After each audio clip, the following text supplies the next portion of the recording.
Hello, hello, hello. We will give it another minute. Drop in right now.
Put your camera on if it's not on.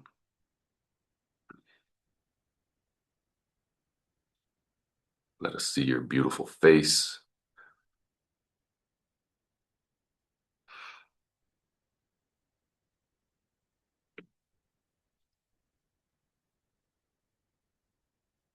I'll give it a moment before we start calling dudes out by names.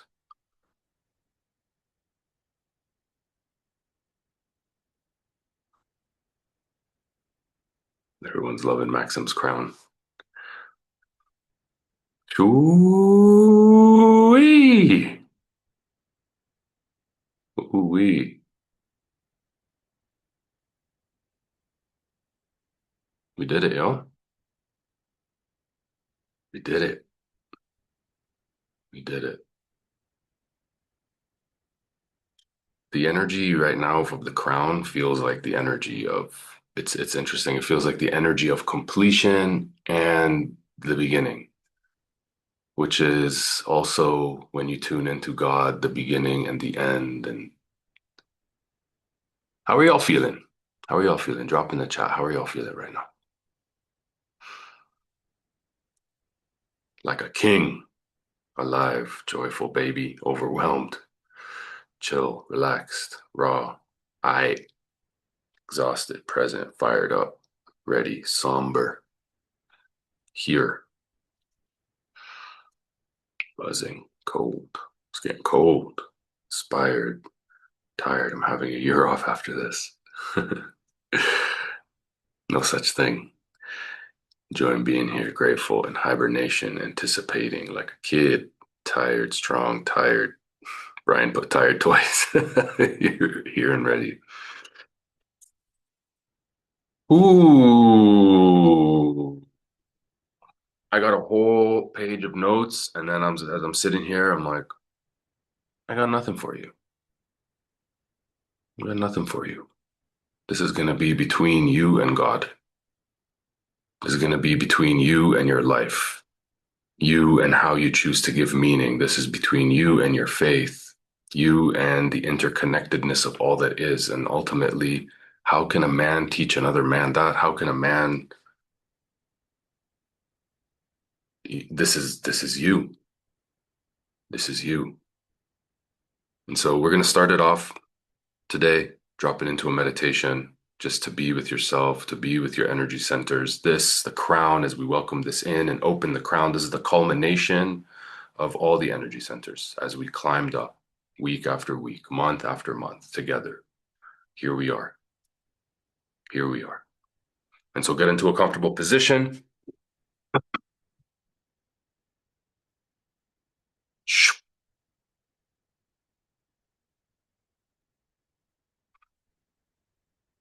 Okay.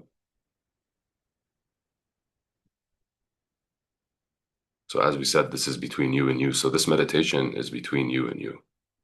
And ultimately, how I'm going to lead myself through this meditation is I'm going to start at the root and breathe into the root. Breathe into the root and feeling the energy of the root as I travel up to the sacral. This is not going to be guided. You are going to guide yourself. You are going to feel this. There's not going to be anybody speaking over you. There's not going to be any music. It's just going to be you and you. And you're going to be breathing into your energy centers and you're going to travel up until you reach the crown. And when you are complete, when you feel that you have connected into the entire channel, you're going to breathe up even higher. When you are completed, you will open your eyes and just sit in that peace. And one thing I recommend when you come back into the space is to look at your brothers and see all the men that are around you as well. So, getting more comfortable in your seat, getting ready to drop in, eyes closed. I'm going to be muting myself. Guide yourself through this. 3, 2, and 1.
Welcome. Welcome back.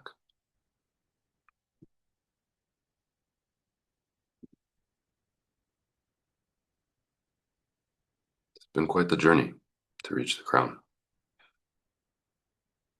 And it's no coincidence that at the end of this year, we're here. And at the beginning of next year, we will be in the crown as well. This year being the year of the snake, a 9 year shedding, closing, completion. Next year, stepping into year of the horse, a year one, a year of beginnings. And we're still in the crown. The beginning, the end, and the beginning.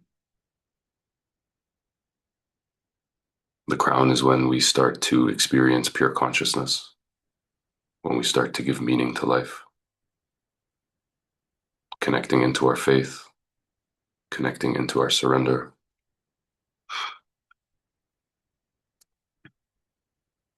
It's also no coincidence that we are opening the crown in Sagittarius season. For my astrologers, I'm a Sagittarius.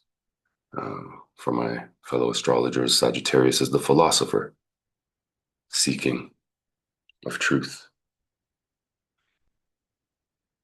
And so, before we really begin, today is brother Michael Canales' birthday, baby. Let's put him on the spot. Bow. What's up? What's up? Happy birthday, brother. Thank you, bro. Thank you guys. Yeah. Yeah, I threw myself a birthday party last night.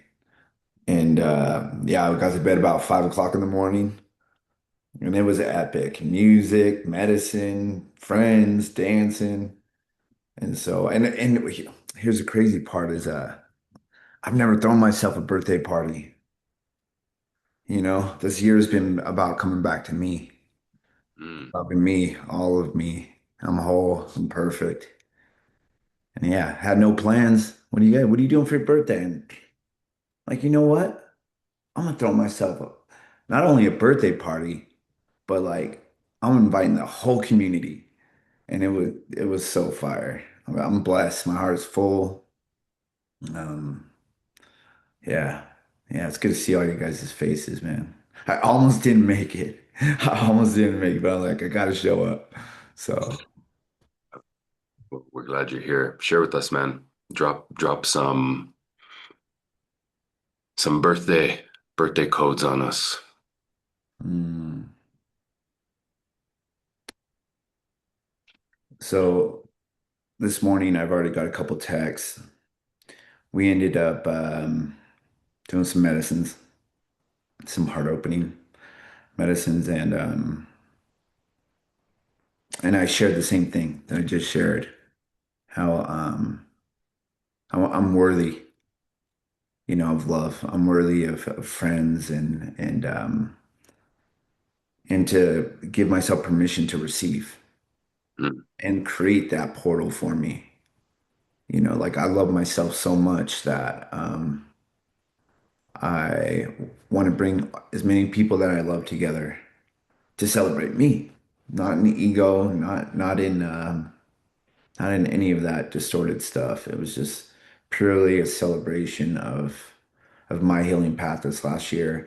And a lot of people last night um, had some really beautiful breakthroughs with their own healing and giving themselves permission to look at themselves and give themselves the proper love and attention and care that that we tend to avoid. Tend to give it out here like, oh, that's for someone else. That's my job to give to you. But why am I giving it to myself? Like I'm deserving of that. I'm a good man. I work hard.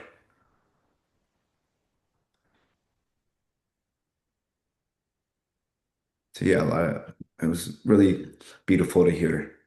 Some people got we did MDMA, if you guys want to know.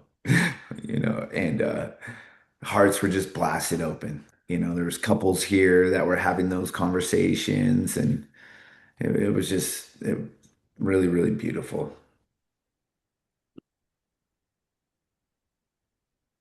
Speak to us on God in your relationship to God. You're a fellow Sag, philosopher, truth seeker, family Mm, man, community leader. Speak to us on how your relationship to God has changed, let's say. yeah. I see God now in everything, in everyone, and really seen it in my ex-wife. Like she is a conduit of that direct line of source, and on giving myself permission to honor her path, because she was just the bad guy. There was this negative, connotation around our separation, and it was just like, oh, she's navigating this thing just like I am, and she's just trying to figure it out, just like Mm, the rest of us. But yeah, I see God in everyone, and because there's children here, and a lot of music makers last night, some really talented musicians, and just seeing everyone's unique frequency of expression of source, and that was it's always really cool to just be like, whoa, you are divine, you are internal, housing this meat suit right now, and I get to meet this version of you. And it's all pretty cool stuff. let's take a moment right now, pour into the man on his birthday. If you've sat with Mike, if you had the privilege of sitting with Mike, share something in the chat about Mike that you appreciate. Give this man double opportunity to receive. Mm,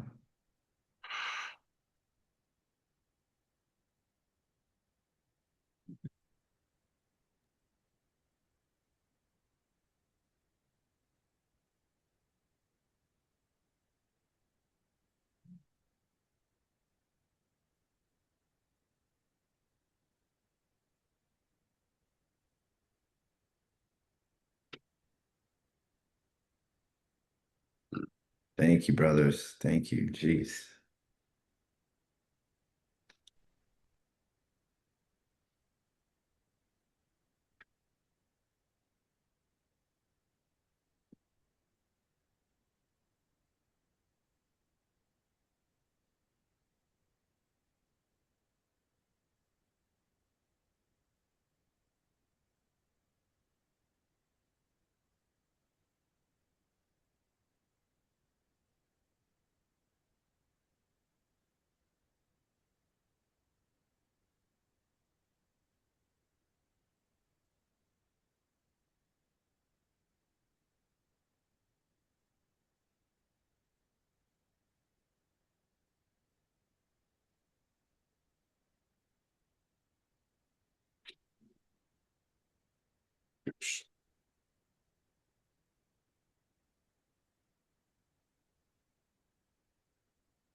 Just want to say you guys have helped me this year. And now that should be the other way around. But all you guys, every ship, every man, such a shed share for me. So thank you for witnessing me and not judging me.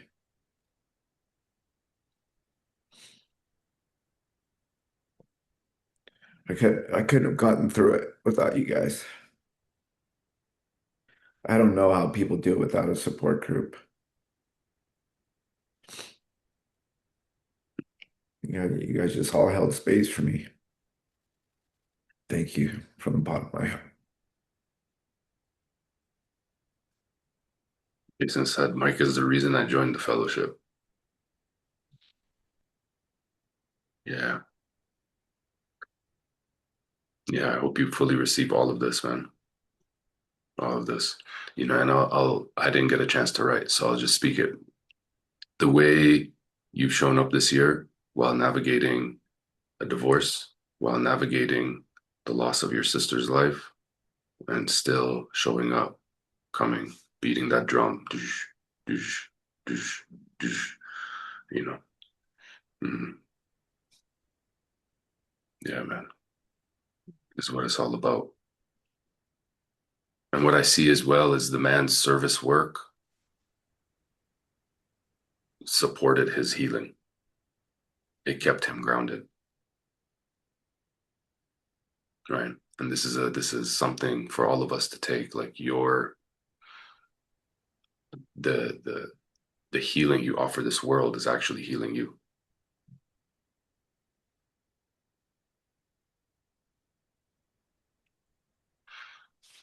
Happy Thank, birthday, bro. Happy thank you. Thank happy you guys. birthday. How old are you, man? 46. Okay, 46, bro. 6 years young. Yeah, don't make me take my shirt off, bro. The man is jacked. Don't make him take his shirt off. Bless, bro. Happy birthday. Thank you guys. Love you guys. Beautiful. Thank you guys for showering him with that love and appreciation. And it's important. Um, I was tuning into this yesterday. It's like part of part of the choose my words carefully here. Part of the disconnections that have been put into humanity has been disconnecting brotherhood, the importance of brotherhood. Not only the spiritual protection, physical protection, iron sharpens iron, but also like to remind each other, to remind each other of how special we are, how loved we are, to feel God's love through our brothers. What a gift. Truly, what a gift. And also, like today about the crown, and we're going to talk about giving meaning to life and connecting with God. And like, what meaning do you place upon having spent over a year in this brotherhood? How does that sit in your heart?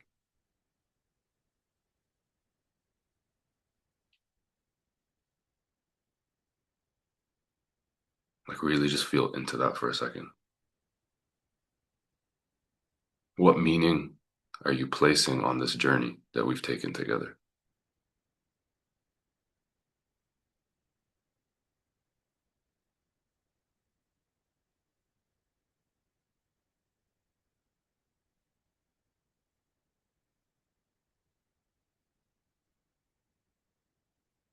The stories, the weavings, the triggers, the revelations.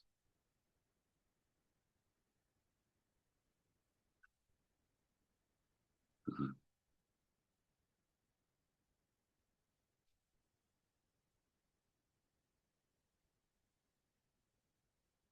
Mhm.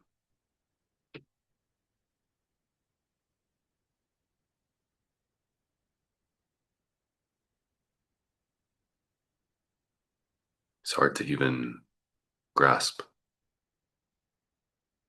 It's hard to conceptualize, and yet I feel it.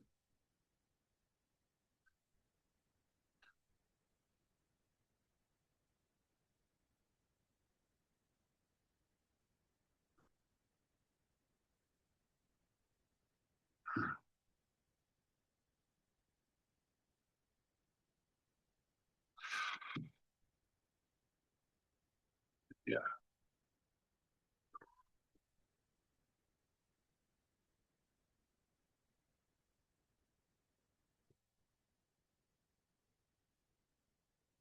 Come on in.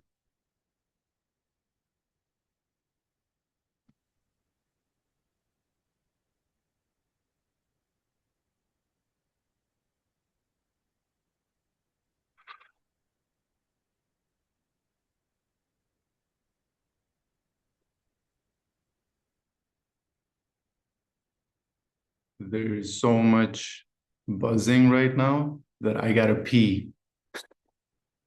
So give me 1 to 2 minutes, brothers. I'll be right back.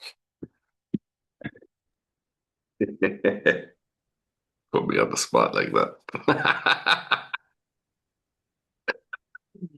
Oh man.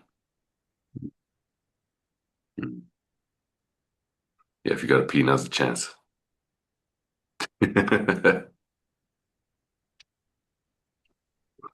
Looks like a lot of people have to pee.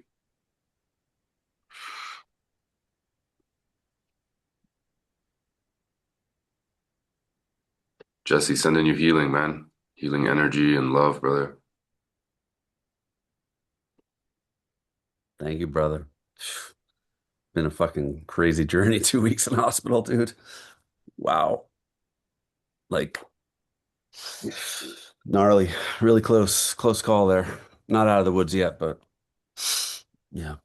Thank you. Appreciate it. Thought of you guys a lot there. Hmm.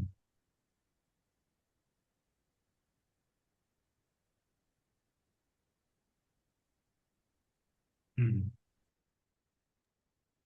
How are you, man? Tell us what's alive, what's present for you right now.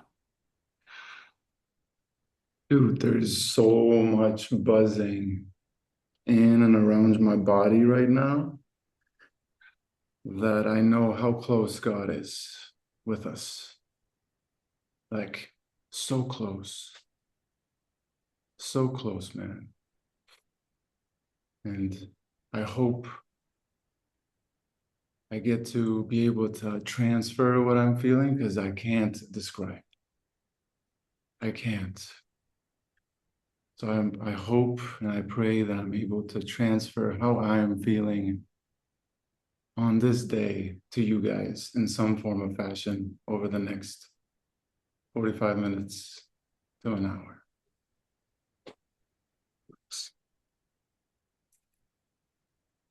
And I'm going to take off, open up the gallery so I can see everybody. Yeah.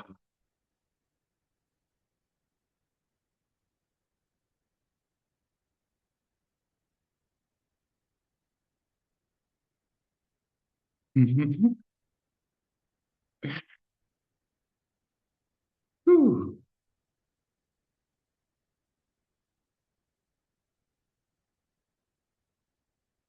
Mm.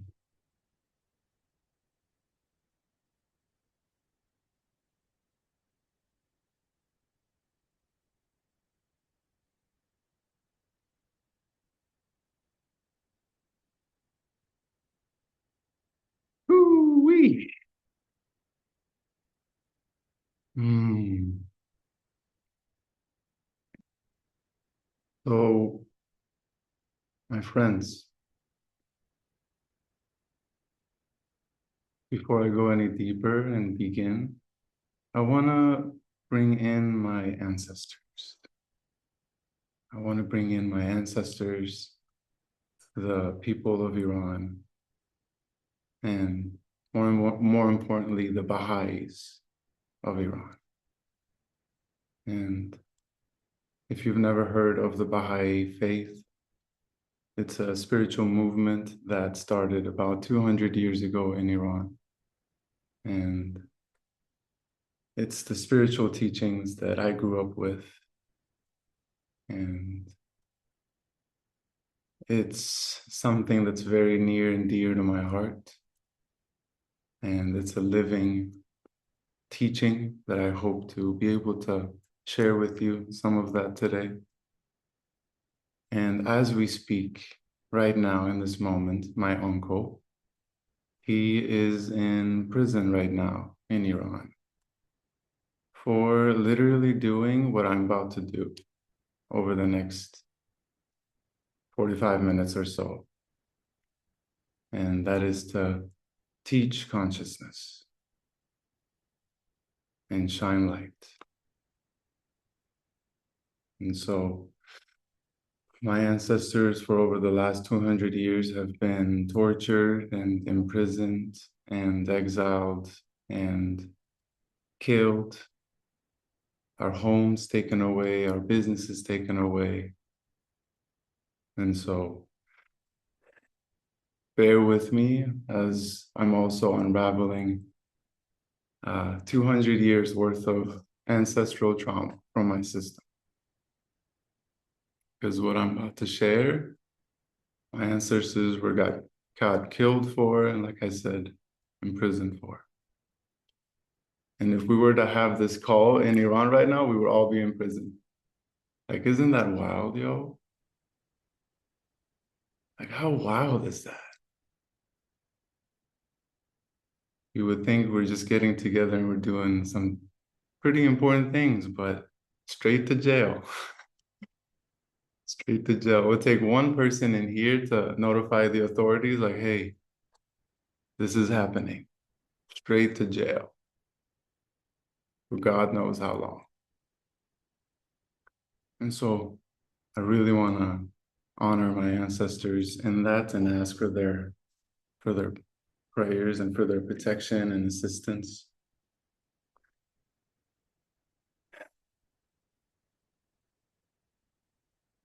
I'm just going to set my timer so I can keep track of time.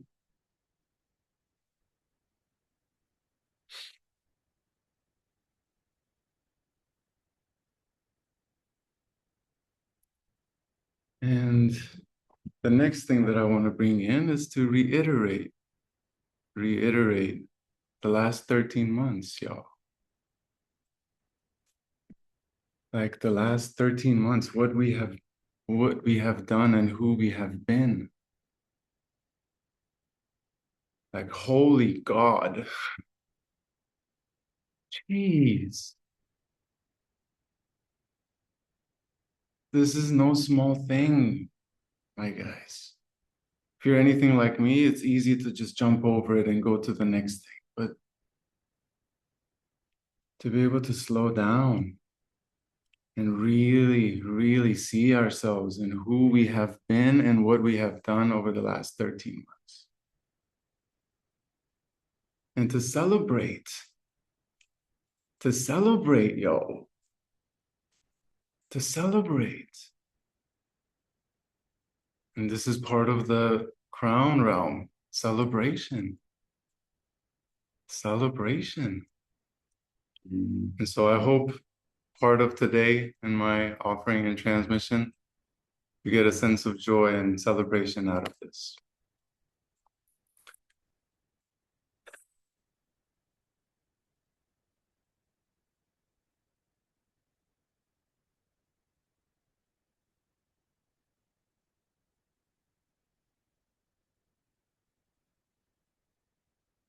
Mm.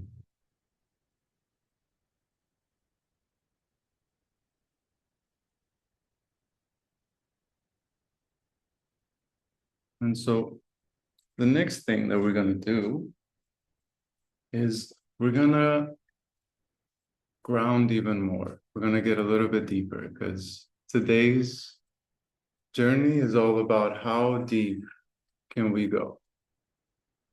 How deep can we go? So if you will join me, find a comfortable seat.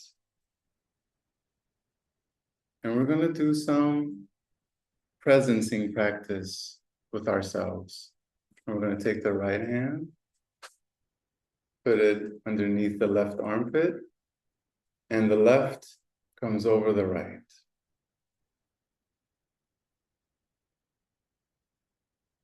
And you're more than welcome to keep your eyes open or close them.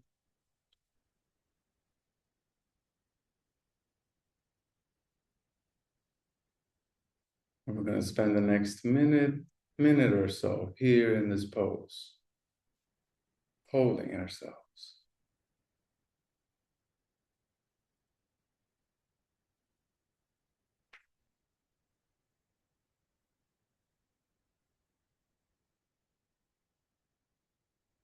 And with each inhale and exhale, seeing if you can relax your shoulders just a little bit.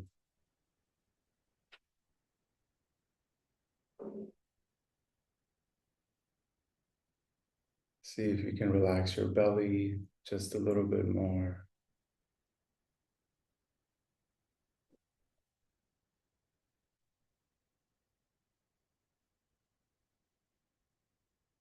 See if you can relax your leg muscles just a little bit more.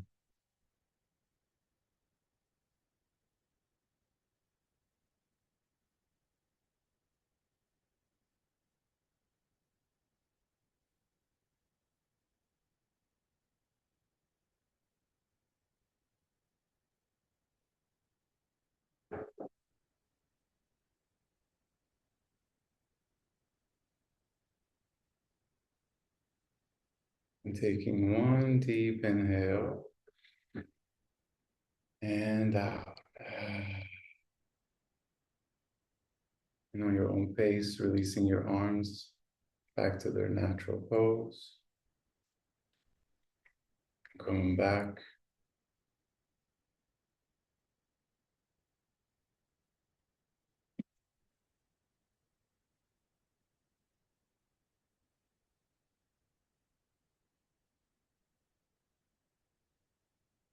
Coming back on your own pace.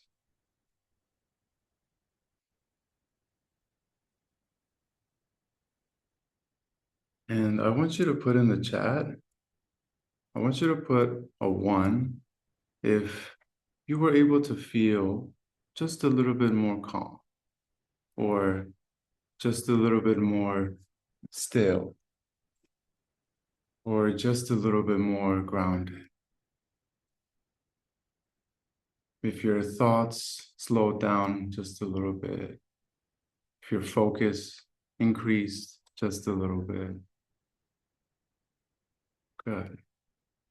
Sounds like for most of us, pretty much everyone, you had that experience. And so the question that I have for the ones of you that put 1 is I want you to notice, did anything in your external life change? And just do an inquiry. Did your financial situation change? Did your woman change? Did your living situation change? Did the world change? Or is it all still the same?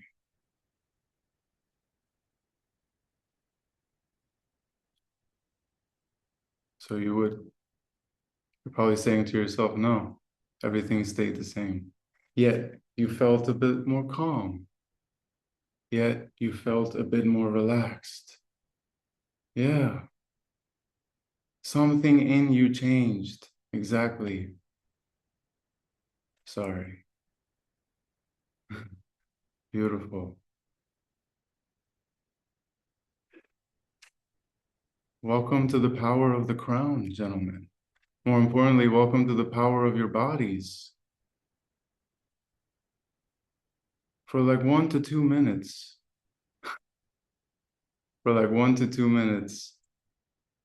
we were able to create some sort of calm and peace for ourselves without needing to change anything external of us. Nothing. The world is still the world.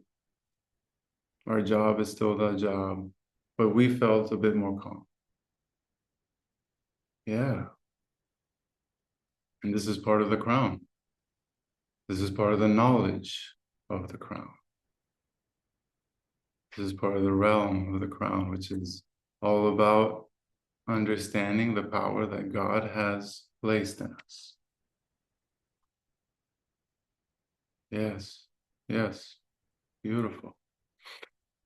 And so the next thing I want to bring in is, since you felt that calm and that peace, I also want you to hold this in your heart over the next minute or so as to what you feel and what you think as the world needs right now.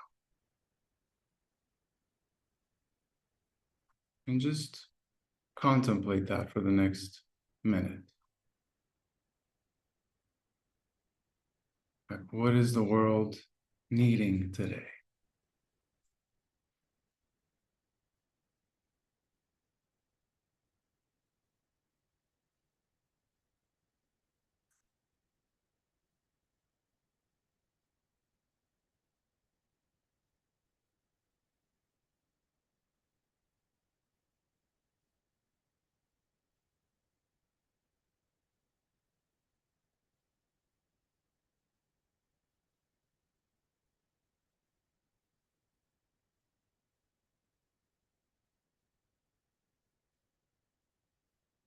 And once you have it, go ahead and put it in the chat.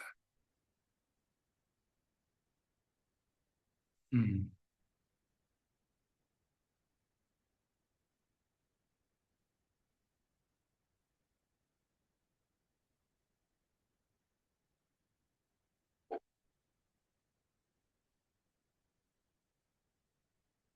beautiful. I see kindness, peace, me, love, nurture, rest, warmth, presence, fathers, making our own crowns, silence, presence, community, gratitude, play, invitation.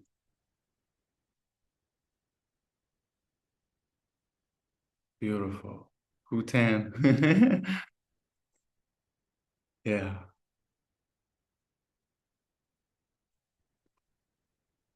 Harmony, love, life, abundance. Yes, yes, yes, yes.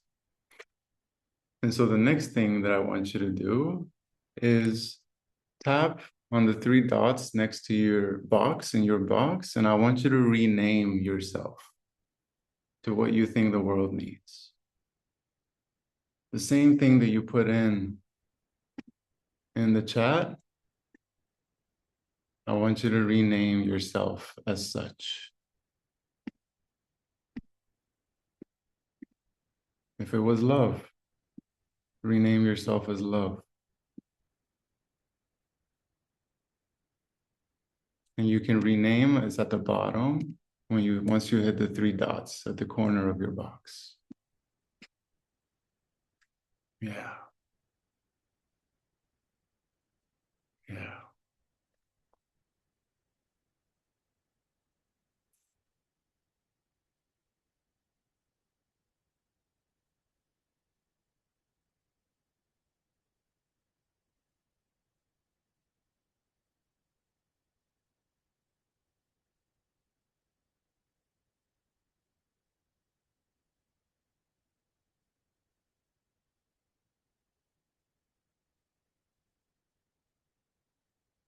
Francis is asking, so if you hover your mouse over your box of camera, there are three dots on the right corner.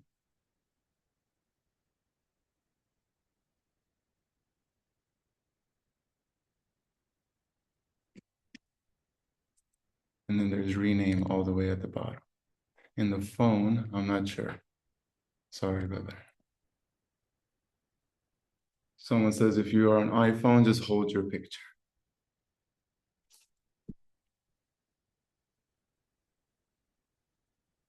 See, we need each other. Just like Brother Eisen said, we need each other, man. We need each other. And so I just want you to browse through the brothers real quick. And like really take in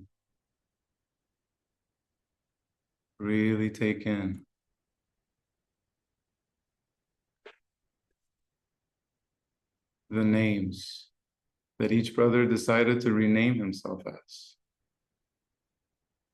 Kindness, compassion, evolution, peace. Just really take that in.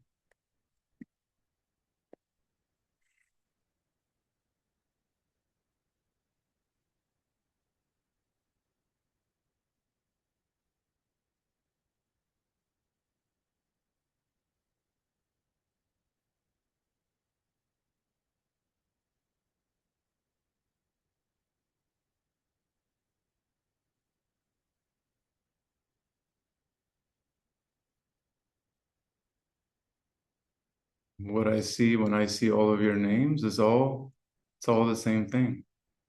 A similar thread, common thread. Each one of us is saying God in a different way. Each one of us.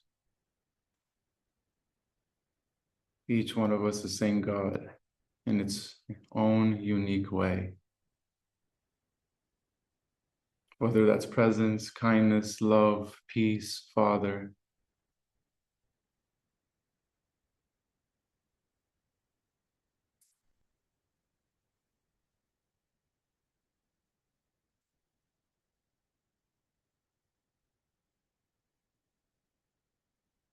And so,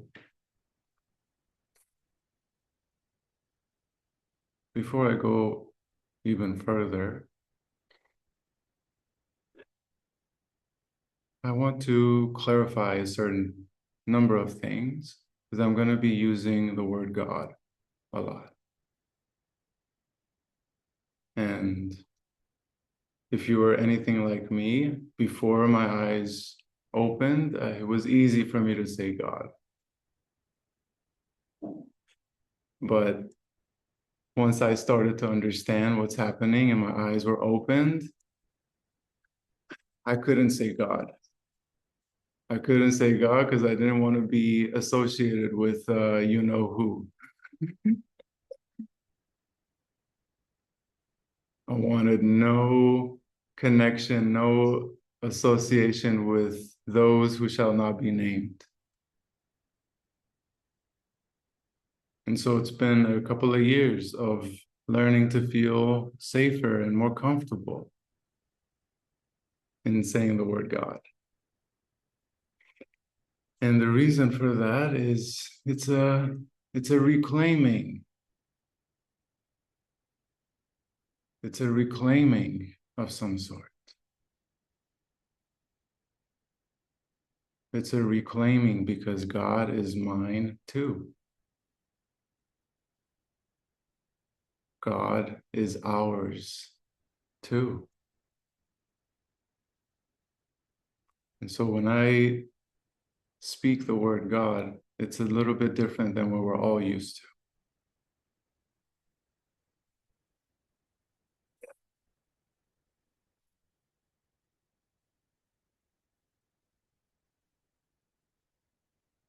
And also in the word Farsi, one of the codes from my ancestors, the word for God means self.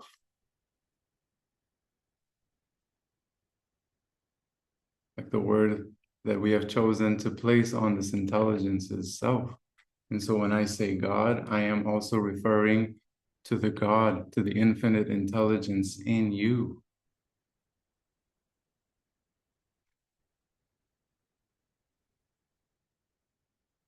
Not just some sky daddy out there.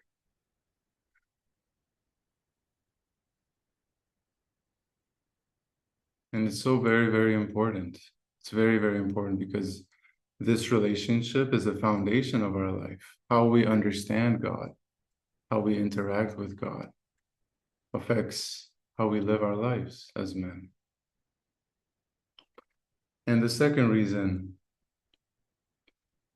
that you're going to hear me say masculine and feminine here and there is that part of the reason why, maybe the only reason why the world as it is today is we've only come to understand the masculine expression of God.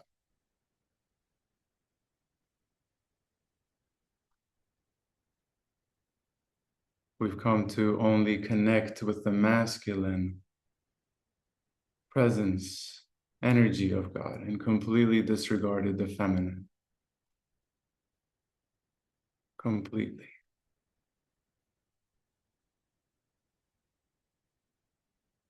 And so it's also a reclaiming of that, reclaiming our inner feminine,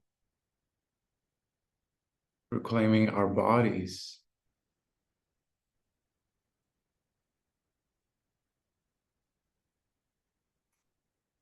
And so all of you are pretty connected individuals. And so if you were someone who was in a lot of power and you wanted to keep people away from their power, what would you do? Put it in the chat. If you had a lot of power and you wanted to keep people in oppression and control, what would you do? Isolate, distract, disconnect, divide, hypnotize, divide, control.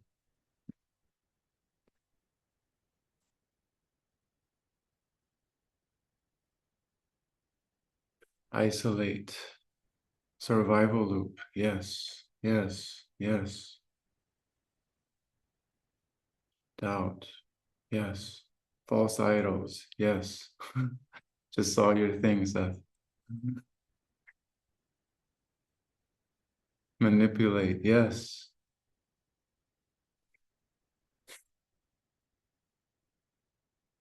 Illusion, distort. Yeah, yeah, yeah.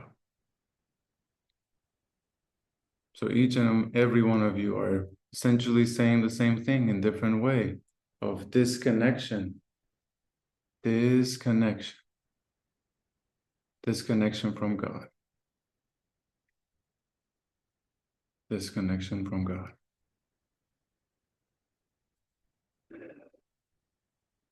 And so the next question that I have for you is, who is God?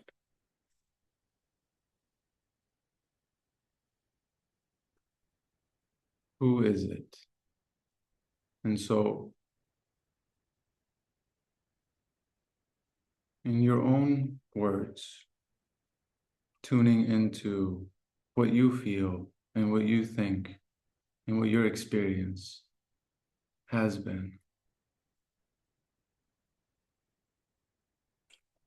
Just taking a moment.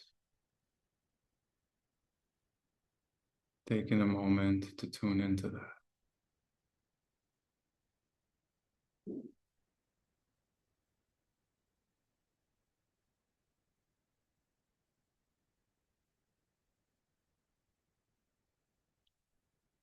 And once you have it, go ahead and put it in the chat of, who is God to you? What is God to you?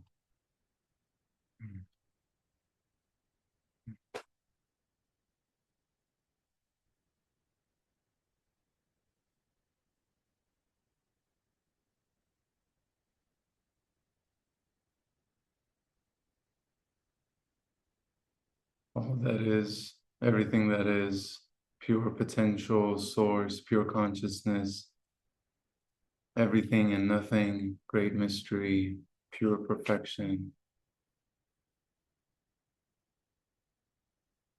infinite, unconditional love. Not sure, but is also true. Grace, energy, beautiful, beautiful. Yeah, yeah. Everything and nothing all in one. Yeah, beautiful, beautiful. So very interesting. So very interesting because each one of you in your own way, I feel as though described the earth, the Mother Earth, the all-loving, the source of everything, the one who feeds us, the one who gives us air and gravity, the one who gives us in place, keeps us in place, the one who dictates life and death.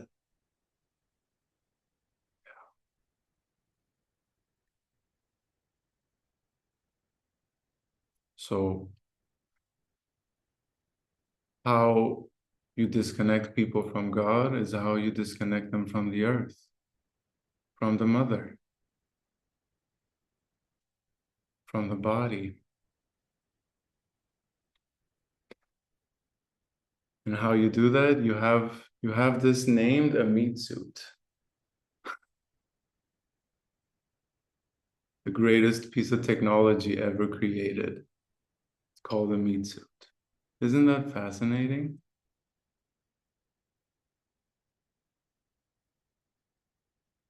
Like, this is the greatest piece of technology ever created. This body of ours. And it's just called a meat suit. We time travel with this body, yo. Like, I don't know if any of you realize we are time travelers and we travel through this body. And it's called a meat suit. We create humans with this body.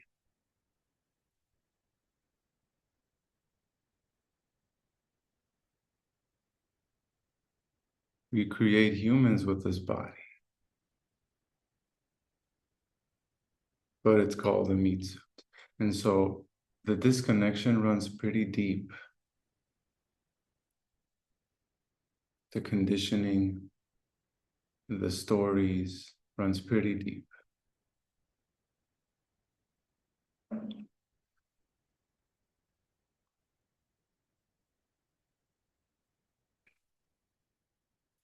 And so let's slow it down a little bit more. And let's come deeper into our bodies once again with a new practice. And this one is specifically for the crown energy center, where we take our left hand, put it over the top, under the right hand, left under the right, and our thumbs connecting and making this circle together. Yeah, and resting your arms on your laps. You're more than welcome to close your eyes again or keep them open.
And taking one deep inhale and out.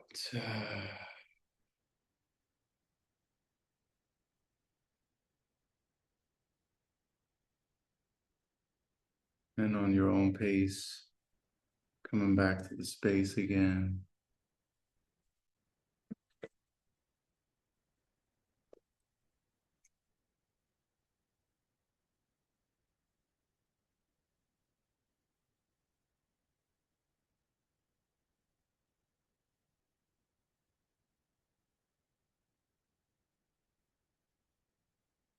You're more than welcome to keep the mudra as we go, if you like. If you felt a sense of calm and groundedness and stillness, you're more than welcome to keep it as we move forward.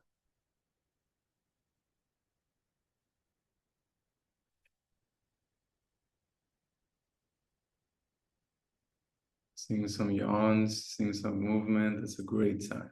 I love it. I love it when people yawn. I mean, so much is moving, so much is happening. Yes. Good. All right, now let's take it a little bit deeper. Let's take it a little bit deeper. By a show of hands, who's heard in their life, the kingdom of God is within you? Good. Pretty much everybody. And Zoom, our wonderful friend AI.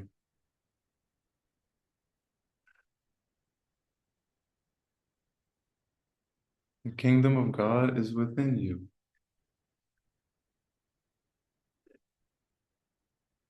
It's very interesting, isn't it? When I hear that, I hear God is within you.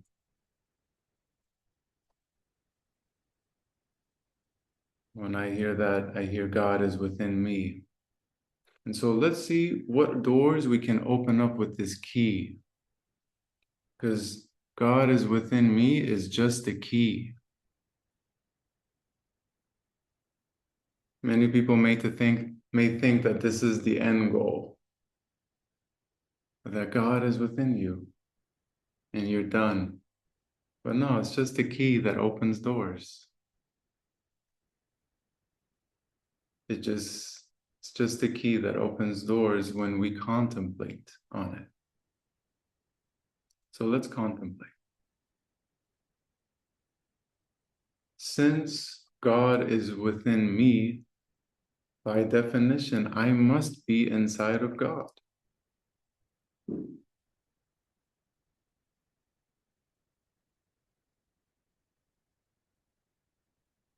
Since God is within me, I must be within God. I must be within God.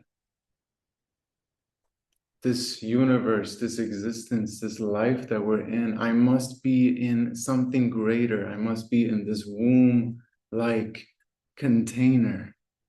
I must be.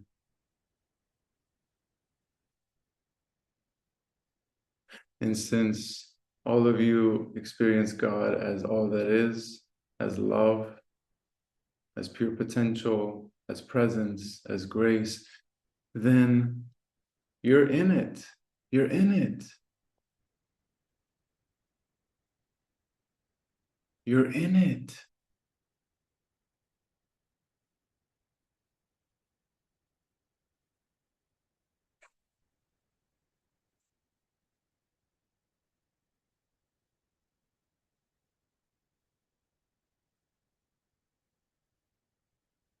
The story of a man looking for God. Oh, I froze. Did I freeze? Am I back? Okay. The story of a man looking for God or connecting with God is the story of a fish in the ocean looking for the ocean. We're in it, y'all. We're in it. And so, just like Brother Mike said, seeing God in everything, like turning around, seeing a tree and seeing God, turning around, seeing water and seeing God, turning around, seeing your woman and seeing God. And so in that place, can we ever be anxious when we're surrounded by God? Can we ever feel like we're alone when we're inside of God, yo? We're inside of God. Can any harm befall us?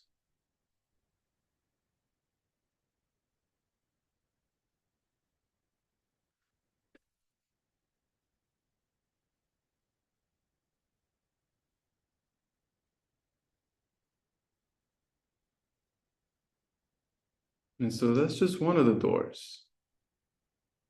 That's just one of the doors that this key opens up for us. The key of the God is within me. It opens up one of these doors that I must also be in God. I must be surrounded by God.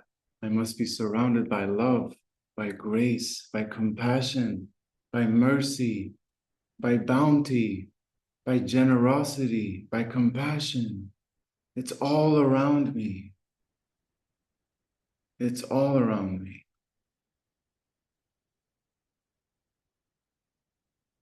It's all around me. And from that place, falling in love takes on a different meaning,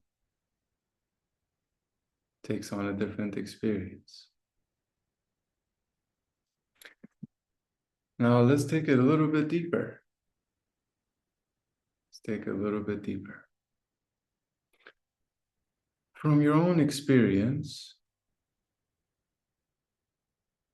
because all of you have pretty deep wisdom in you. from your own experience, tuning into and contemplating, what has been, or what do you feel like is the greatest thing to have in this life, in this existence? Just taking a moment and contemplating that. What's the greatest thing that can be had?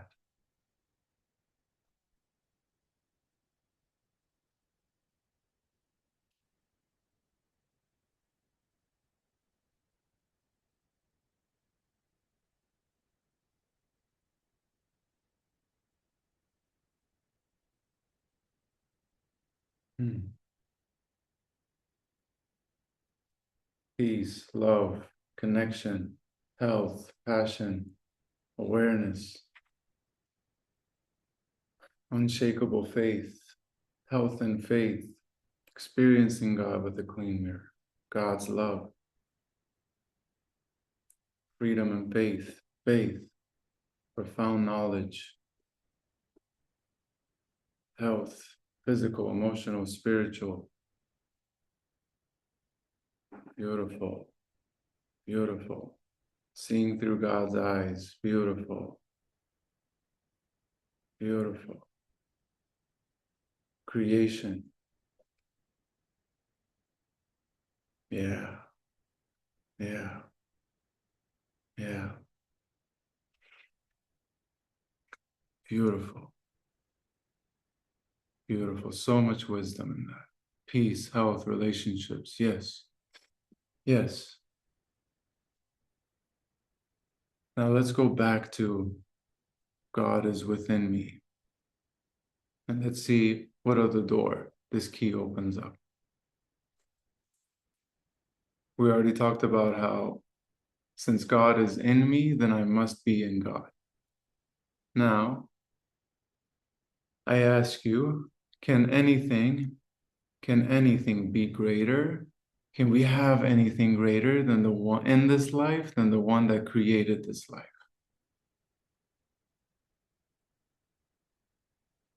Like in this life, can this life give us anything that can be greater than the intelligence, the one that created the life?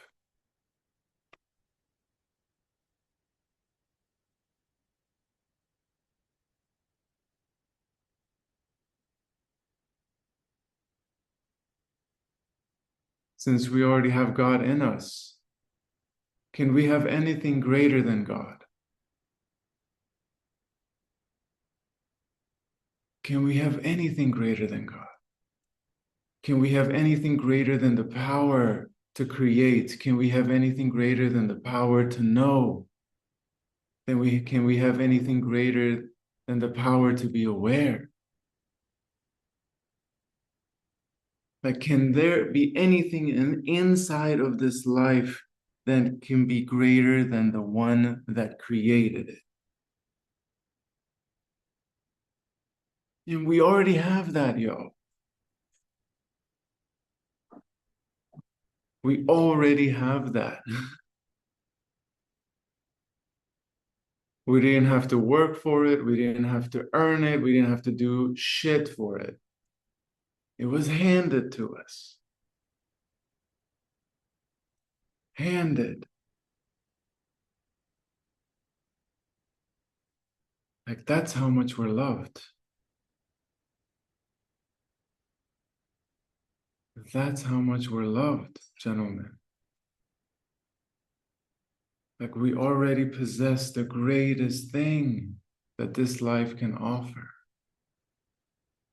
And how would we move about our day-to-day life from this place that I already have the greatest thing? I already have the greatest thing that this life can offer. When I'm cooking my meals, when I'm making my posts, when I'm sitting down in sessions, when I'm sitting here, I already possess the greatest thing that I have that can be had.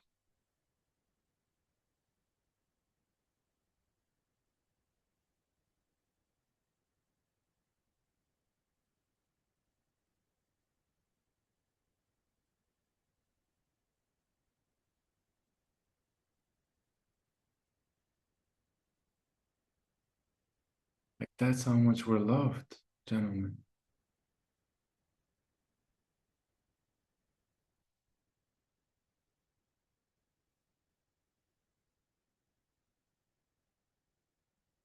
Now let's take it a little bit deeper with this key that God is within me.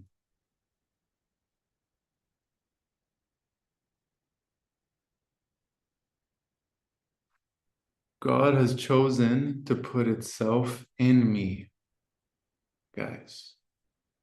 God has chosen to put itself in you. In you. Like, what must God see? What must God think of you? How precious must you be? How phenomenal, how magnificent must you be for God to place itself in you?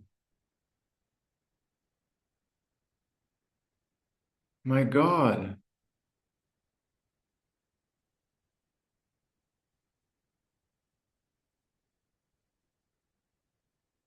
And I ask this, did any of us do anything to get that? Just tuning in, contemplating. Did any of us do anything for that to happen? Or was it just something that was given to us to receive?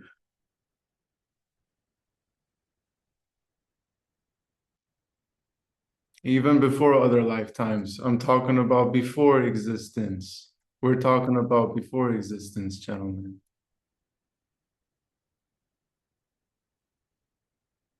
Whether it was in this lifetime or other lifetimes, which I don't fully align with, we're talking about before life. Before life, gentlemen. In the realm of non-existence. And the answer is none of us did shit. Because we didn't have to. We didn't fucking have to do anything for God to put itself in us. And that's the level of love that we can't fully comprehend. That's how much we're loved. That's how worthy we are. And I don't know about you, but I find myself needing to pay God back. I find myself feeling that I owe God something. I find myself needing to prove and earn my worth. And that's one of the biggest lies on this planet. It's one of the biggest lies.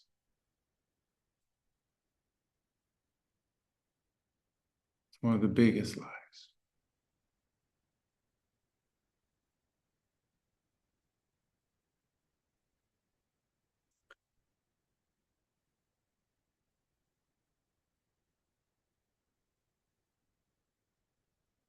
Hmm.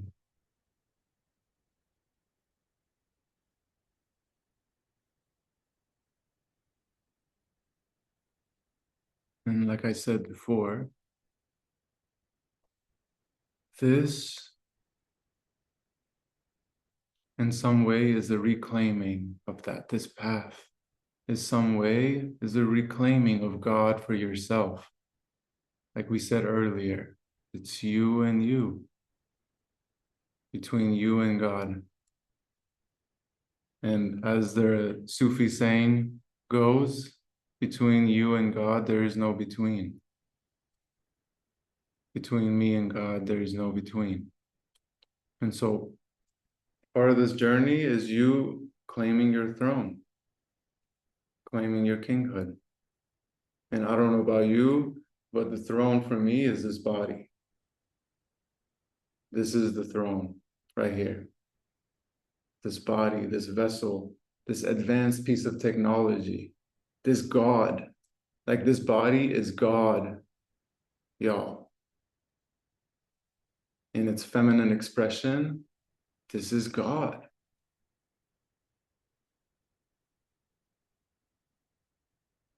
Did I freeze again or am I back? This body is God, my friends.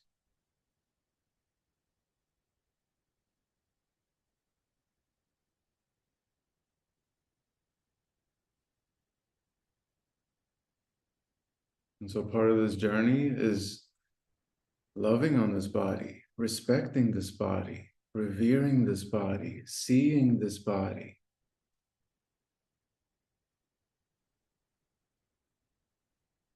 Seeing God through this body.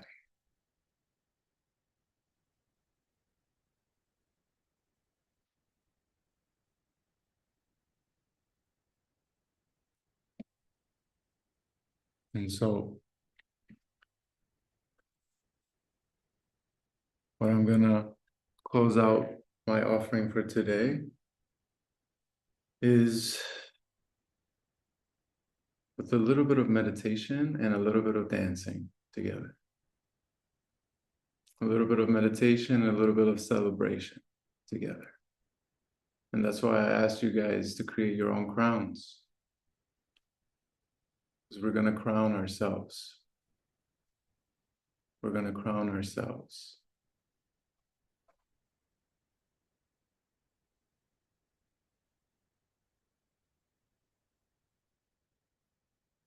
We're gonna crown ourselves.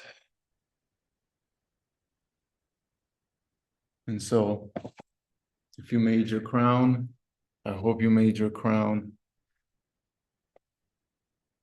I want you to grab it. I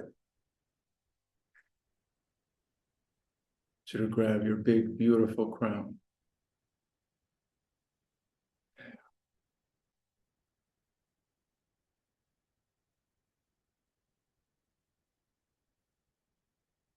And I want you to hold it first. If you have it on your head, go ahead and hold it.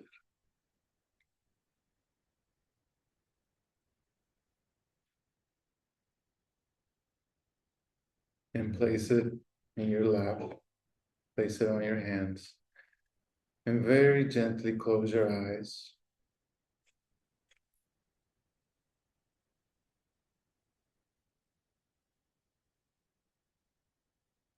And I invite you to imagine as if this crown represents life, represents existence, represents being alive.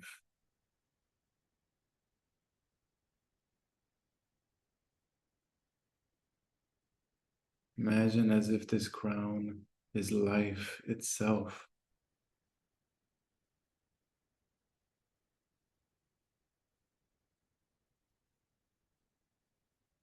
Imagine that you have been handed this life.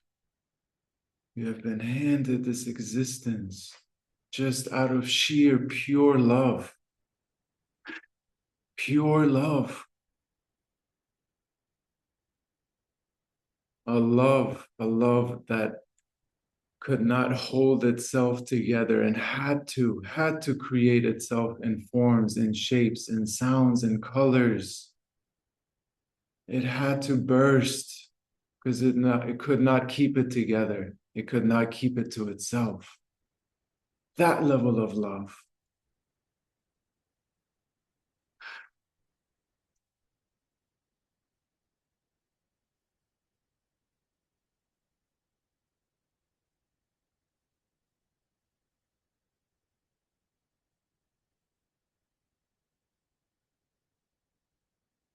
Now I invite you to take this crown and place it over your head. Place your crown over your head.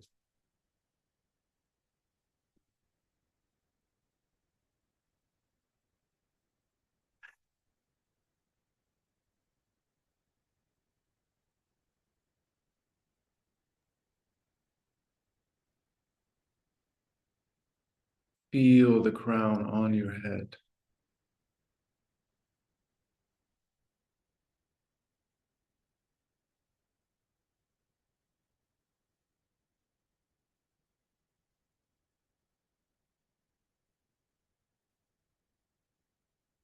Feel yourself as this king.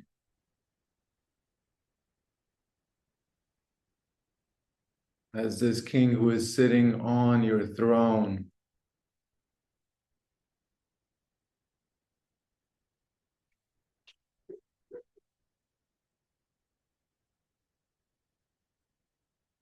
You are worthy of this life, brother. You are worthy. God has said so himself. Your existence is the proof of this worth. You being alive is the proof of your worth, is the proof of your kinghood.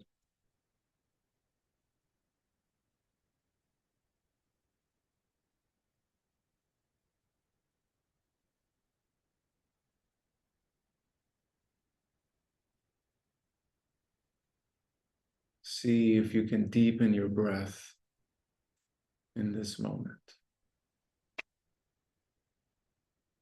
Breathe deeply into your belly.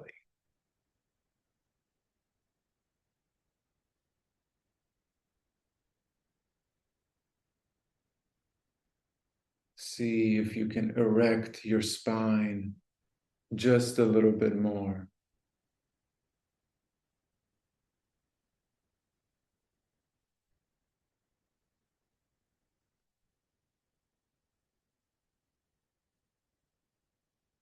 See if you can hold your head just a little bit more high.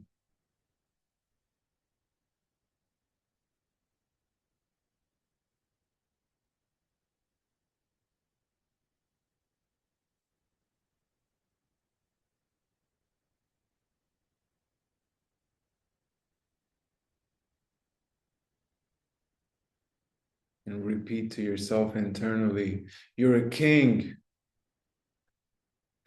You're a king.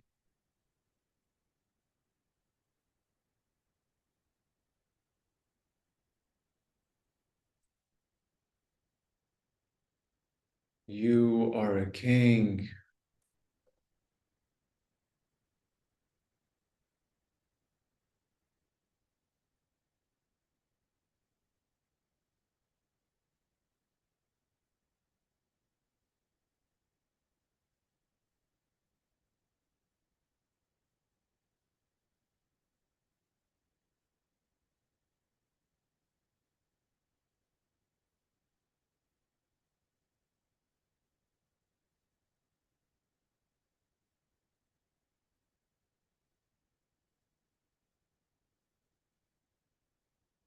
Come back to your breath. Breathe deeply into your belly.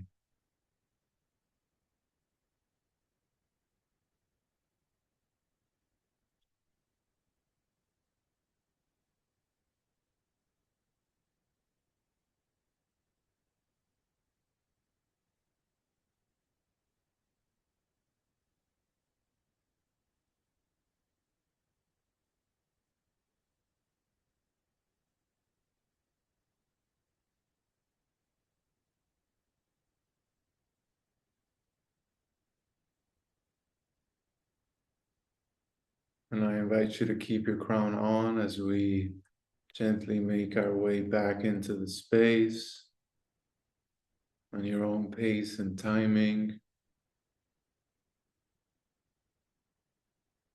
opening your eyes.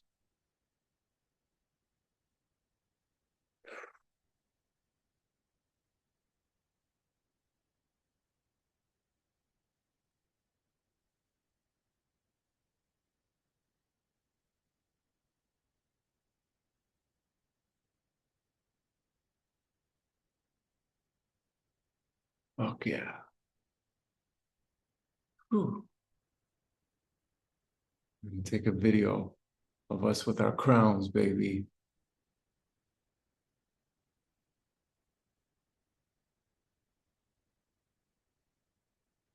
We are worthy of life, gentlemen. We are worthy of this existence. We are worthy of God.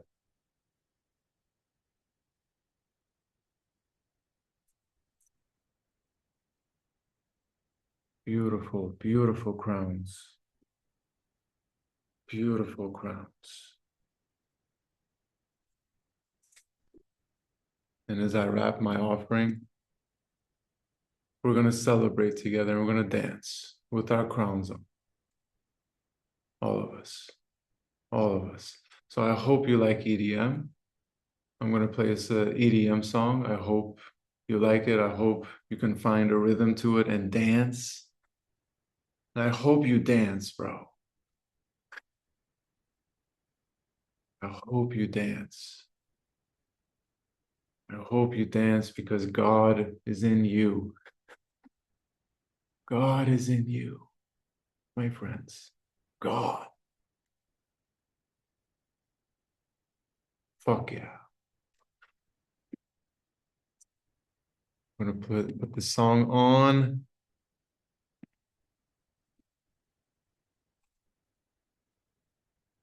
Hmm.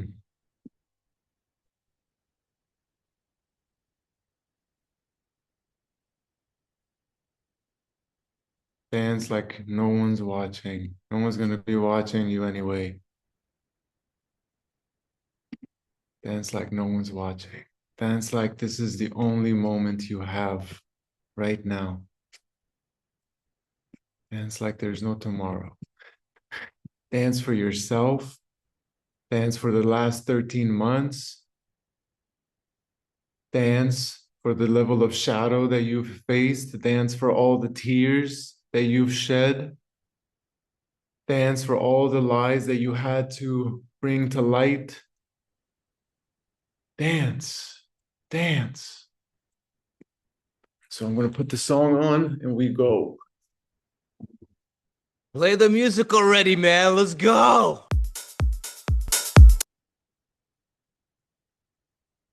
Is the music coming through? Just cut out.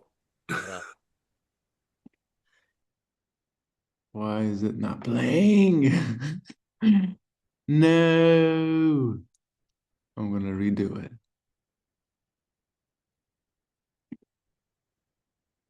We're going to fucking dance.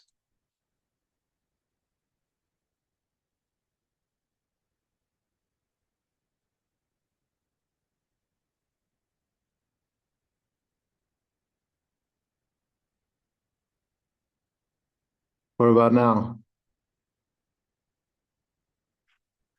Still no.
Come back. Ooh.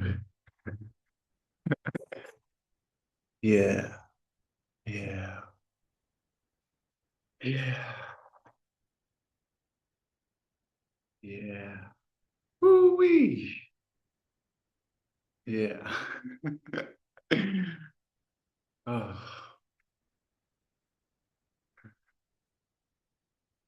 love it, guys. Love it, love it, love it. So much love to you guys. And keep the party going. Keep the celebration going. Don't wait for a reason. Do not wait for a reason to celebrate. Just do it. Do it. And with that, I know my portion, my offering for today is at the end. I know Brother Seth said he wants to come in and say something. Brother, if you'd like to come in, the floor is all yours. Thank you, brother. I'll give a moment for the men to pour their love into you. And I will also turn myself back into the nothingness that I am.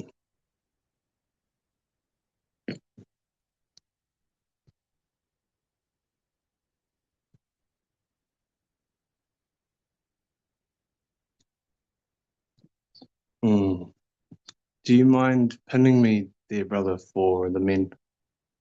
Thank you. Please read, Hutan. Please read from these men.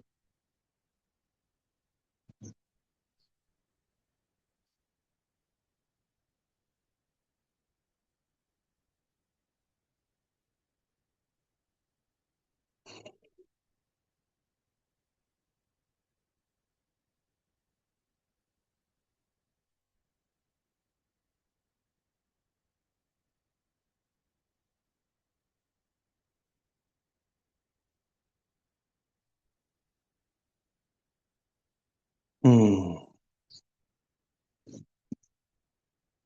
Me and Hutan, we have established we are partnered. We learned in the gathering, movement, stillness, and how they coalesce, and how there is so much similarities and the opposite spectrums and how we coincide and how we share, how we live and how we are. And so what I'm about to share next is something that I've been sitting with patiently to share and wondering, where am I supposed to share this? Fellowship, privately in my ship, my Instagram. And so we'll do it here. This piggybacks off our brother Hutan, and to some of you it may sound not, but for the ones that have the ears to listen, you will hear what I'm saying, and for the ones who don't, maybe in the next lifetime, bro.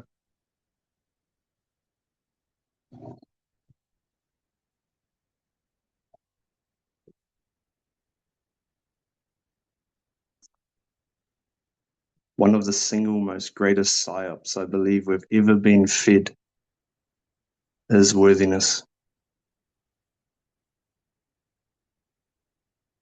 I think it is the greatest, if not the greatest psyop that we have ever been fed.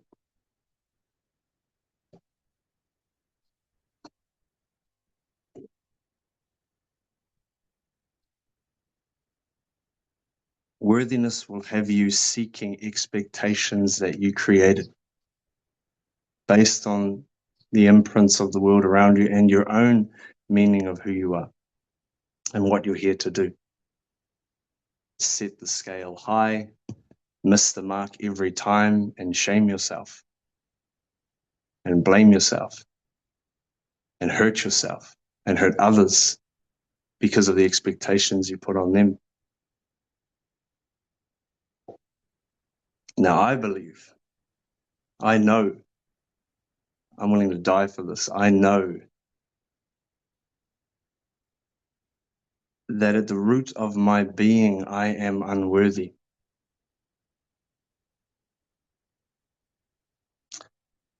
And by knowing that I am unworthy, everything has worth.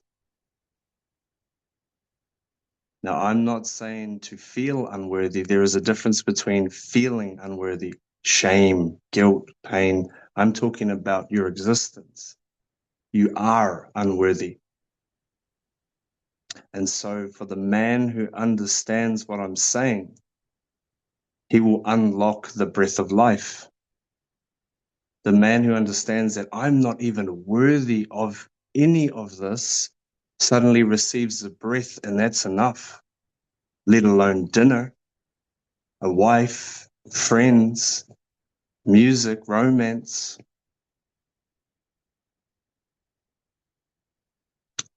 I think innately we were always unworthy before God. And we have been tricked in these fucking circles too, to seek our worthiness, to brag about our worthiness, to project our worthiness. This fucking lie that has been distorting us for centuries. Always falling short, always missing the mark, always not enough. You can always be not enough if there's an enough to fill. But if you know at the most humble and gracious level of self, with full truth, that I am at an essence unworthy, every single thing is abundant. And for the men here that have been preaching and running from their unworthiness, I'll say it again, there is a difference between feeling it and knowing it. And that may take a lifetime for some of the men here to be able to decipher the difference.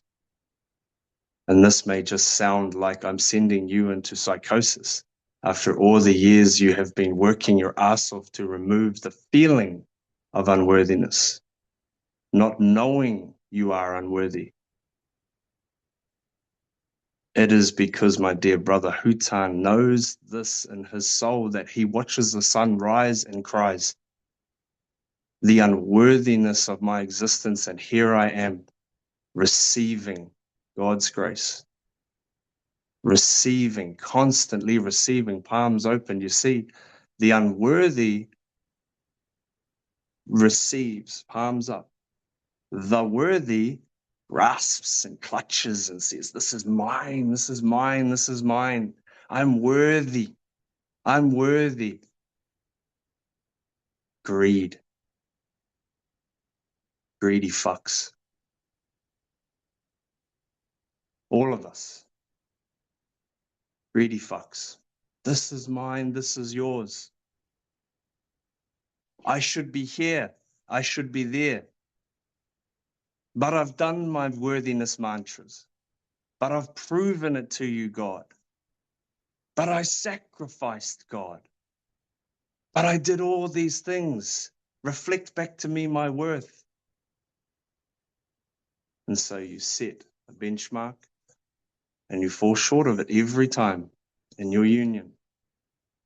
And you're just living and breathing with God. With your careers, with your passions. I should be here by now. Why? Because I'm worthy of being there. Feel the borderline disgust in that. Who are you? But when I always remember that I am unworthy of even being here, then everything here has worth. Everything changes for the man who can hear what I'm saying. And for the ones that are fighting, and take your time before you jump to defend your own beliefs within yourself. I'll say it again. I'm not saying to feel unworthy. That's a whole different game. That's self-suicide. That's self-sabotage. I'm talking about at our innate baseline of existence.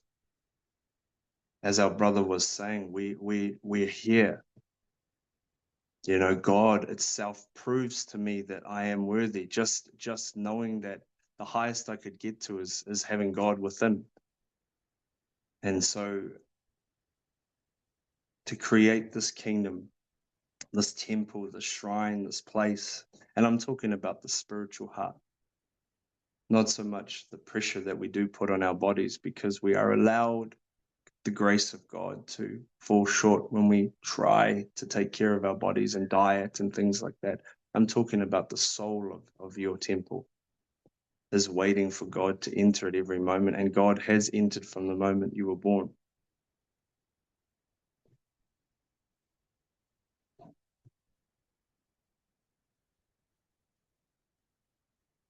Being aware of my unworthiness frees me.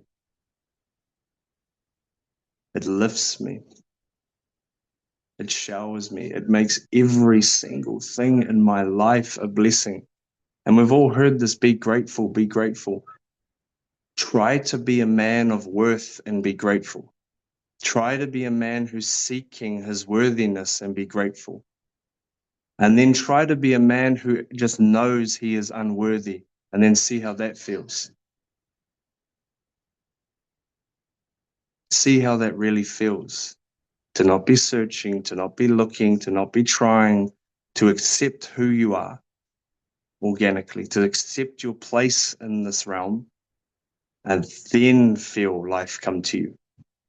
And then feel God's breath, and then feel God's blessings.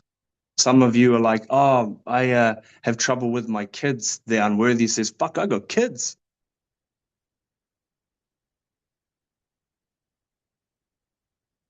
Some of you are like, man, I'm struggling with debt. And the others are like, man, I have debt. Which means at some point I had enough money to prove to the bank that I was able to get into debt. There are people in the world who will never know the richness of debt.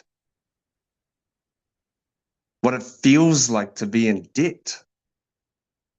That I'm of a certain status that I can be in debt, that I have that abundance. Well, that person just doesn't even have water and still they give their life to God every day. Palestine.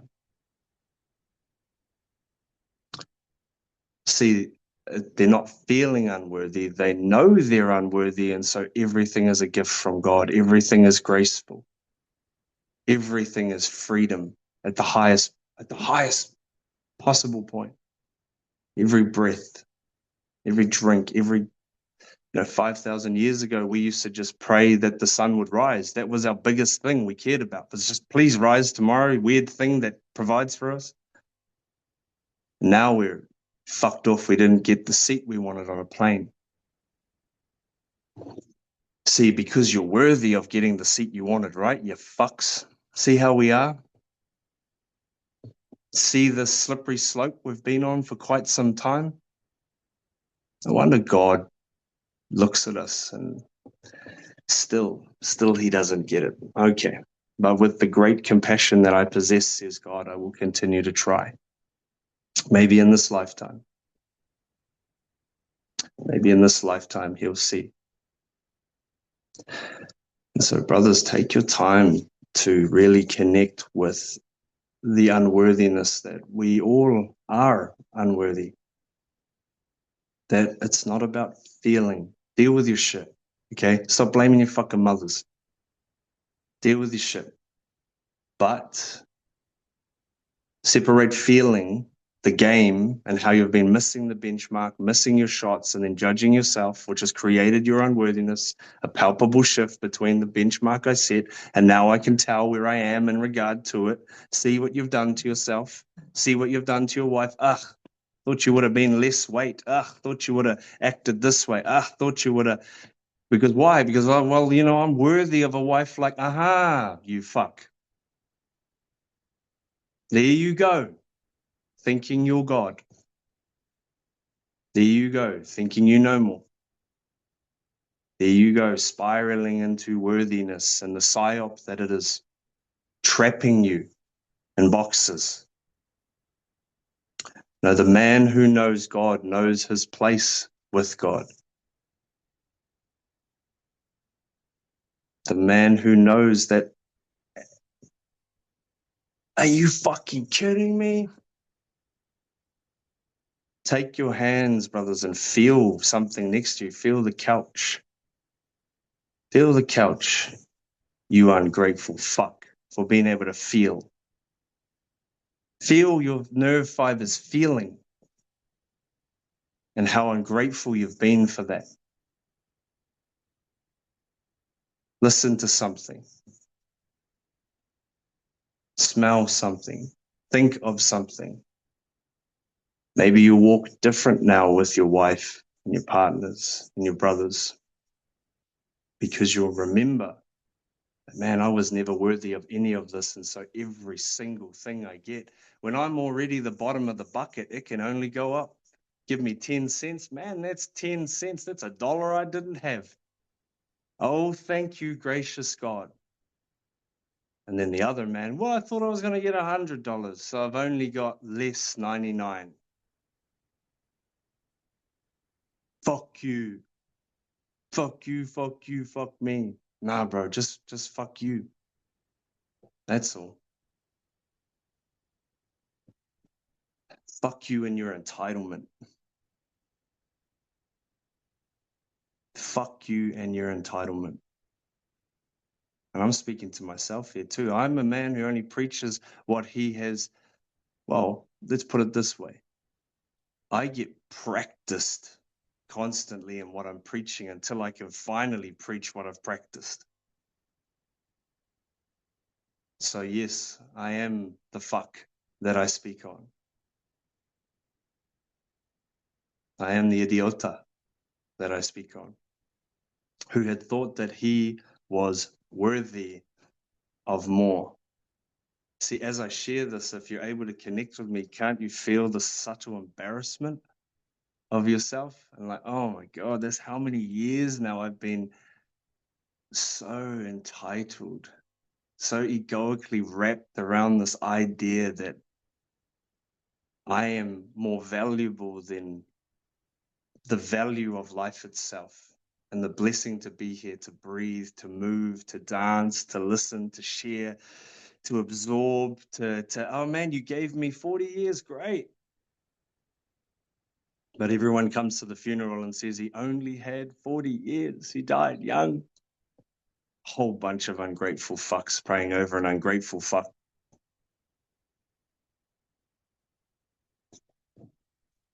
Entitlement, brothers, is the devil playing tricks.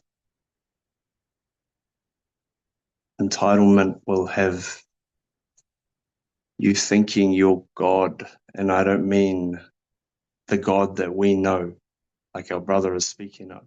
No, thinking that you can play God. Settle down, you entitled fuck.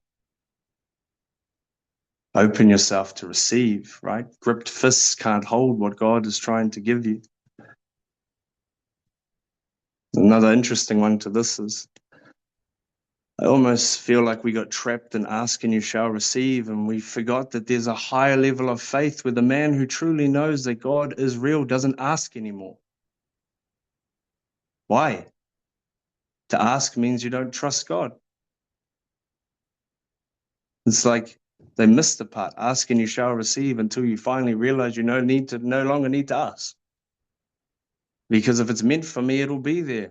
I believe in God, but I'm still begging for shit. What the fuck is that? I thought you trusted God. I thought you knew God. The fuck is that? If you go into a parking building, oh, please God, give me the park. God's like, what the fuck? Thought you trusted me. If the park's there, you're supposed to park. If it's not, you're not supposed to be there. Receive. But see, our identities have us configured in a way that we think we know what's best because we were formed from our environments. Right? I've said this before. I grew up around cars, classic cars, building classic cars. So to Seth, there's an identity where the greatest accomplishment in life will one day be able to buy a $500,000 car. Boring, says God. That's just you living through the illusion of the identity you've formed through your life, when I have a whole world for you. But we're so trapped in our identities. I'm the music man. I'm the da-da-da-da. I'm unworthy, and God will show me my worth by simply being in my life. Every sip of water I take, I didn't have. I don't want to say I didn't deserve, but I didn't have. Every sunrise, every sunset, every argument, every pain I feel. Jesus carried that cross 3 miles, 200 pounds, 90 kilo, whipped, lashed, beaten, shat on, pissed on, starved. You want to fucking complain about what?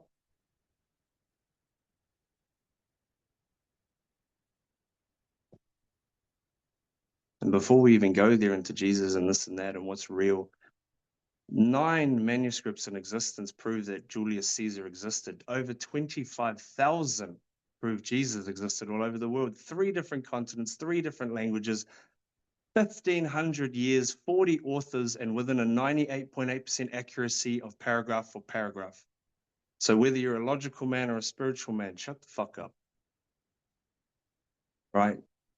There is power there in that scripture to read from, to learn from our dear brother who walked this earth once upon a time and still walks in our hearts, teaching compassion, teaching submission, teaching surrender, teaching patience, teaching the way.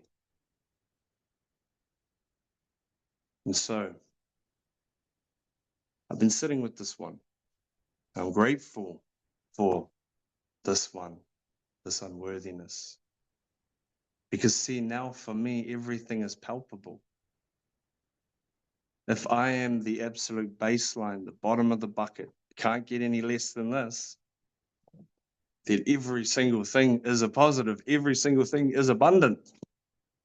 But see, if I climb the ladder 10 steps, once God gives me something and it's maybe 2 steps down, it's still $100, but oh, fuck, I really wanted 900. Why am I unworthy?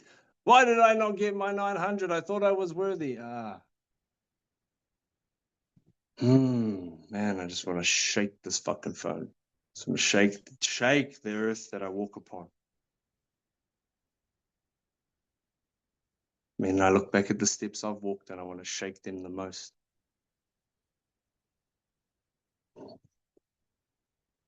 So, take time. Blessed we are to sit with our brother Hutan. It's so funny. Starts off with this little holding meditation. I'm like, brother, you are the meditation. I've been in a meditation for an hour. This man and the way he possesses himself, the way he moves, the way he's connected. You are a meditation, brother. I told you at the gathering, you have the cure for addiction. By being. So for the men that haven't maybe connected as deeply with Hutan over the year or whatever, like, he's just another side of you.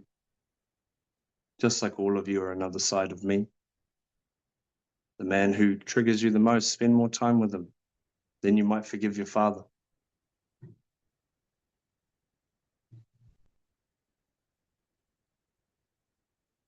I paid X amount of money for this fellowship. I should receive what, brother? What? What should you receive? What the fuck should you receive, you entitled fuck? Brother, you had money. You're here.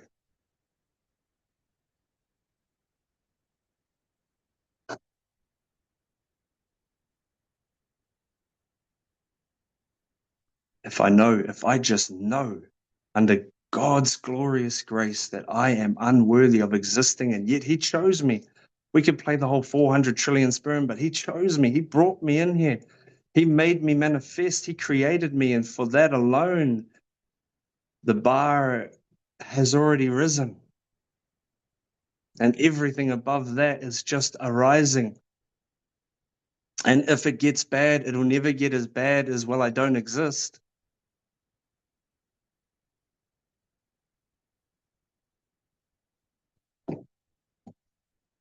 Thank you, my dear brothers, for being here,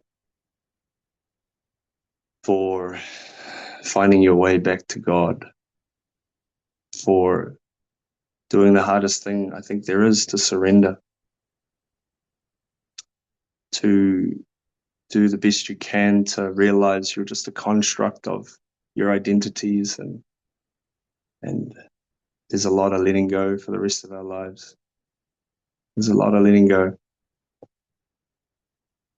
But for the men who feel unworthy, even in that, when you understand you are unworthy, you may heal your feeling of unworthiness. And again, if you can't hear what I'm saying, then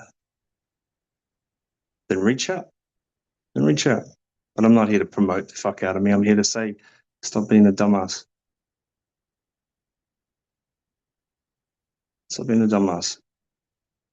God loves you. Why? Because you're here, and that's enough. Move on. Move forward. Enjoy. Watch the sunrise tomorrow. Really watch it. Really, really watch it.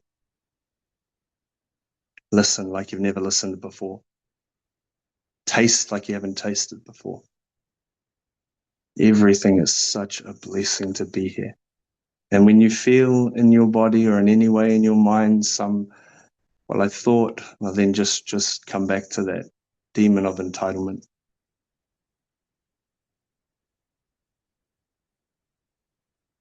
Why is it that people around the world that have the worst still feel more connected to God than us, with our homes and our riches and our multiple choices of women, thanks to an app and society and malls and restaurants? And I connect with our family in Palestine, still praying to God, still giving all grace to God, all glory to God, all praise be to the Most High.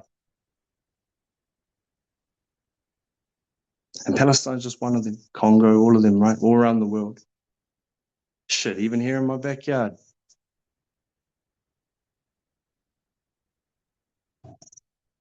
So, I bless you, entitled fucks, with the grace of God's humility to remind us that we are born unworthy. And yet, the first thing we received was the breath of Yahweh, was the breath of life. And does it get any more worthy than that? Boom, following my brother Hutan, does it get any more worthy than that?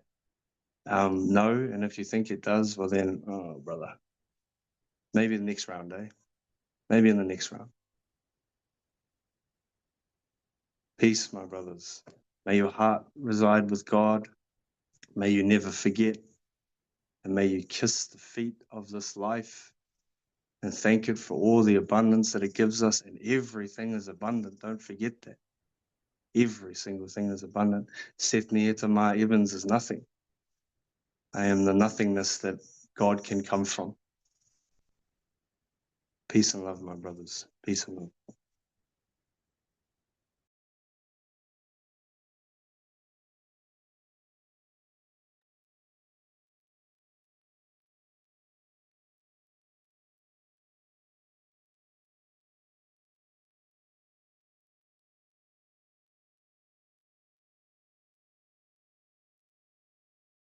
Powerful stuff, guys. Powerful stuff. You know, it's interesting Seth brings that in, because yesterday I was thinking to myself, you're actually not enough.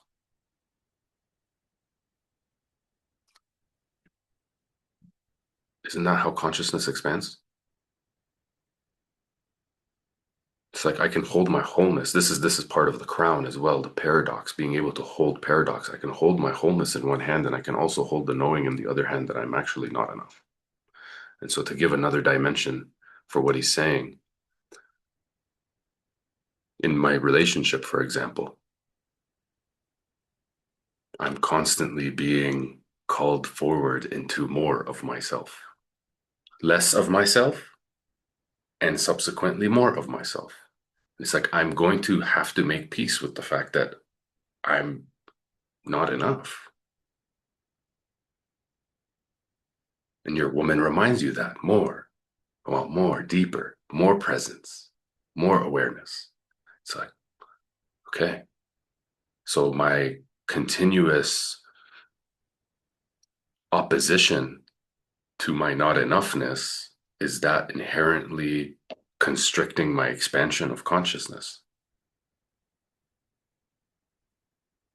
Is my pursuit of what he's saying, my entitlement of I am worthy, does that take away my awe of life? Because as he was sharing, as Seth was sharing, I just kept feeling like he's explaining to you his process of finding the awe in his life, of feeling in awe of all of God.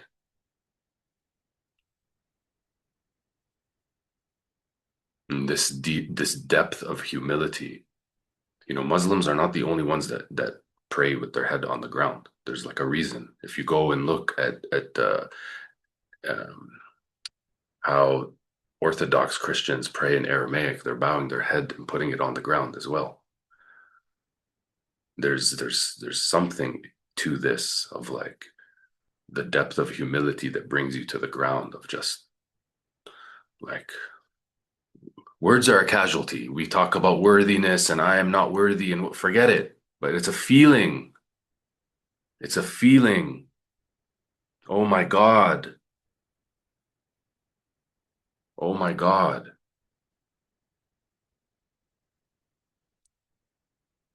Oh my God.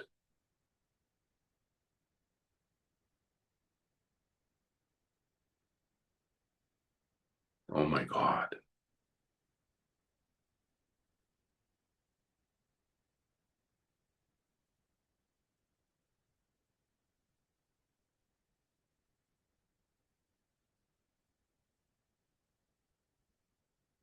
Oh my God. I'm here.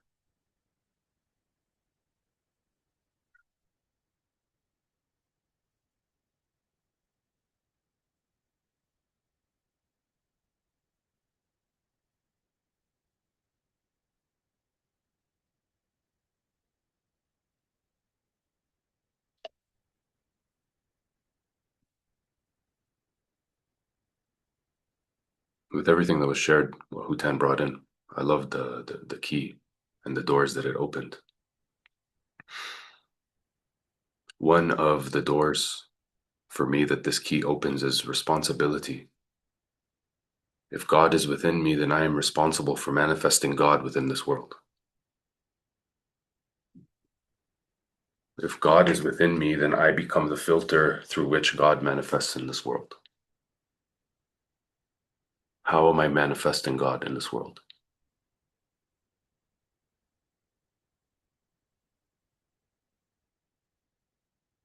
For me, this becomes like the ultimate responsibility in my home, in my community.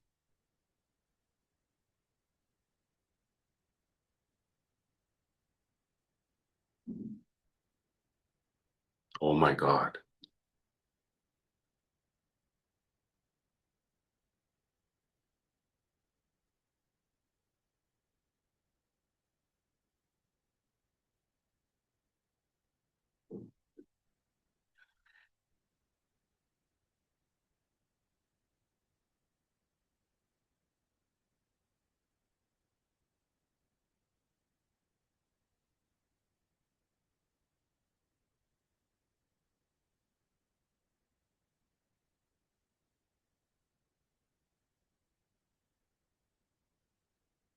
And so, what is your relationship like with God?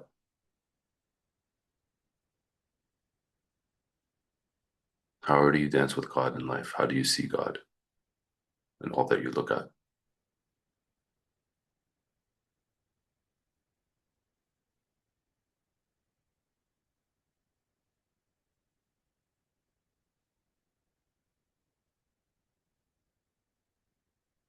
I had a meeting with my Palestinian group yesterday, and somebody was sharing with us how this Israeli Zionist came to them for healing energy work.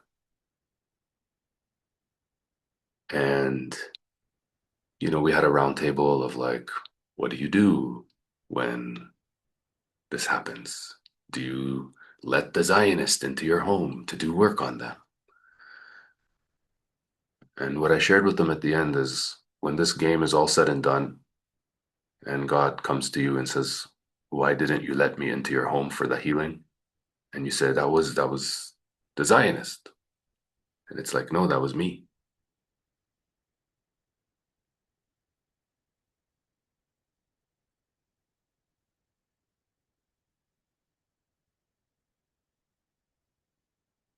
Oh, but that was, my ex-wife, and fuck her. And it's like, that was me. Oh, these reptilians, and they're coming to get us, and this and digital IDs. That was me. I lost my job and this and that. That was me.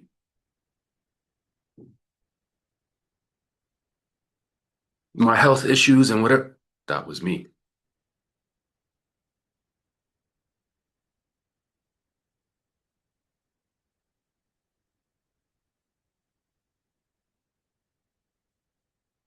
Entitlement also veils itself as self-righteousness as well. I am right, you're wrong. The crown reminds us, can we hold complexity?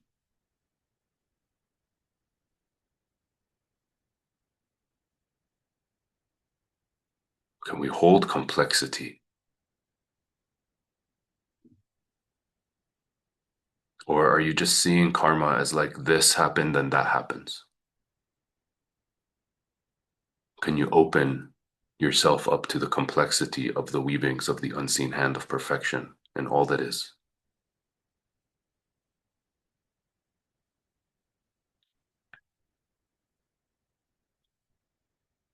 Complexity.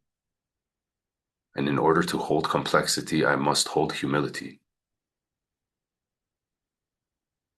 I was laying in bed yesterday and I was like, I don't know shit.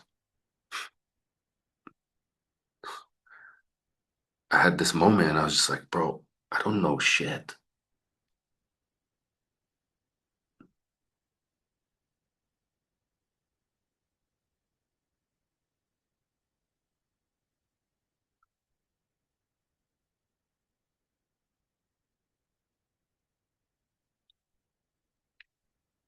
And as our brother was opening his hands, what he said, how can you receive when your hands are closed? I was sitting with Brother McBoyle. He came to visit, or no, we were somewhere. I don't remember where we were. Was it in Lubbock or somewhere else? Um, my wife was pregnant at the time, the second pregnancy, and I remember we were sitting at lunch. It was in Lubbock. We were sitting at lunch, and I told him, my hands are open to whatever truth wants to be handed to me. And we were talking specifically about the pregnancy and and my fears and stuff. And I said, my hands are open to receive truth, no matter what that truth entails. And the next day, we lost the pregnancy. Our brother Robert last week sharing with us how his stillbirth was a test to see, what is he made of? What is his connection to God really about?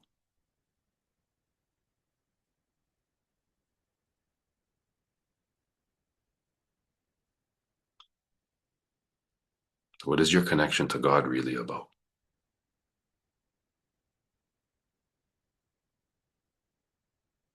On the one side, we have this rigidity, this dogma, this nihilism. It is all going to shit. It's complaining and this and it must be proven to me for me to believe it. And it's like this rigidity. And then on the other hand, we have this fantastical spiritual bypassing. Everything is perfect. We see this in the spiritual space, disembodiment, psychedelics, crack open your crown, and now you're speaking to guides and angels and this and that's like these two extremes. Can you hold the tension of opposites and find that middle path, that narrow path in the middle, where you're holding paradox, you're holding complexity, you are open to seeing beyond your beliefs. You are open to being proven wrong. You honor where God has placed everyone else.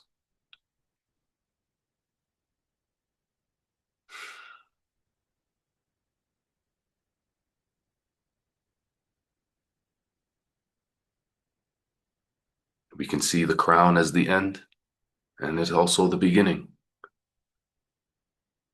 As spirit is coming down into form, and as matter is going up into spirit, it is the beginning, it is the end.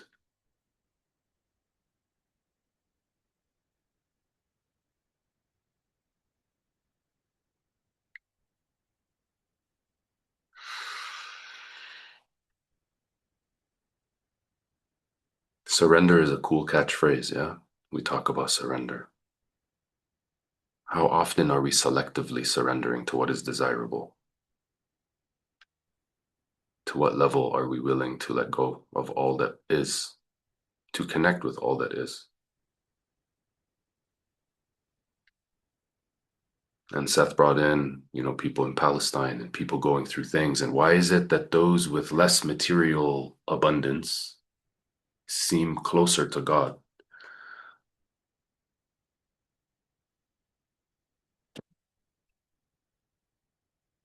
Maybe it's because there's less to hold on to, and so their hands are open to receive.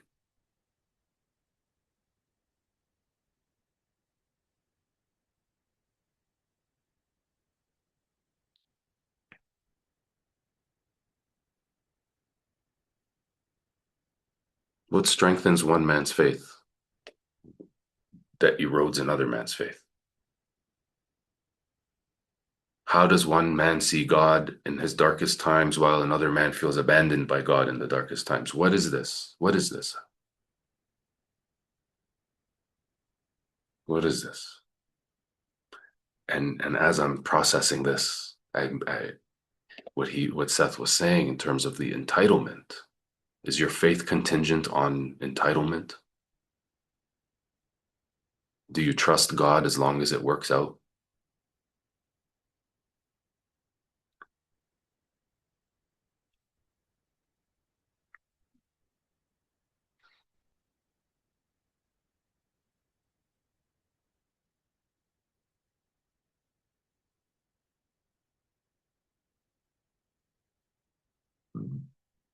It's important to notice the impacts that have affected the balance and imbalance of our crown.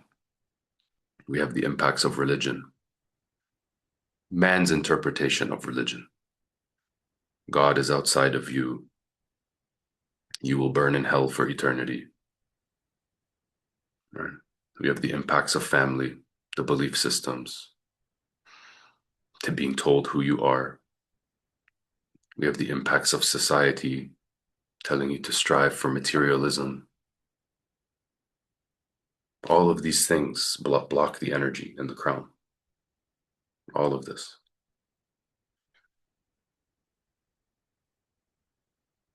And yes, see yourself as a king, but also see yourself as a servant.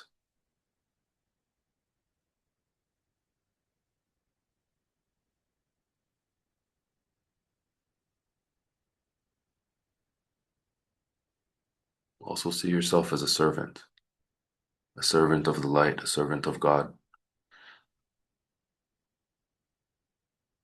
It's so beautiful. I was reading the chat. I want to see if I can go up and connect the dots here.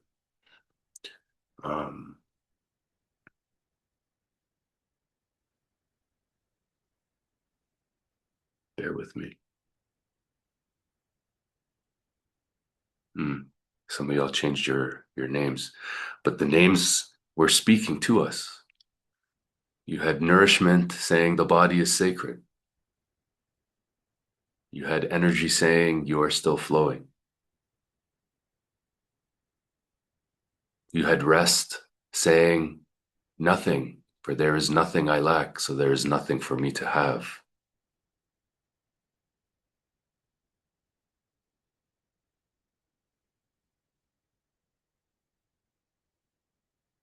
You had infinity saying, not in this lifetime.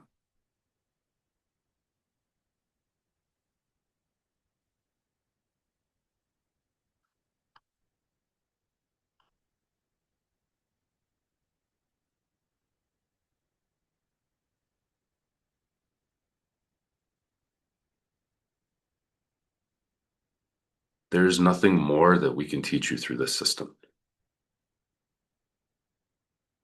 Through this system of the energy centers, there's nothing more.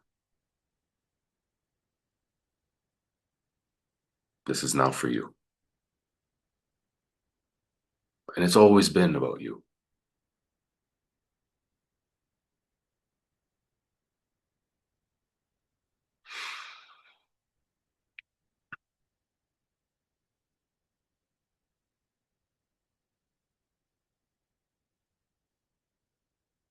Even we hear like separation is a psyop, right? This the illusion of separation. But if God is all that is, then even separation is God.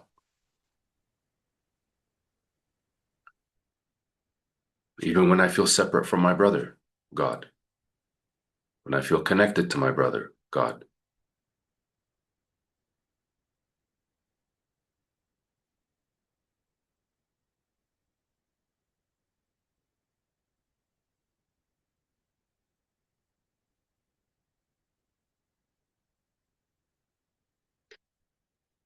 It's interesting. I'm looking here.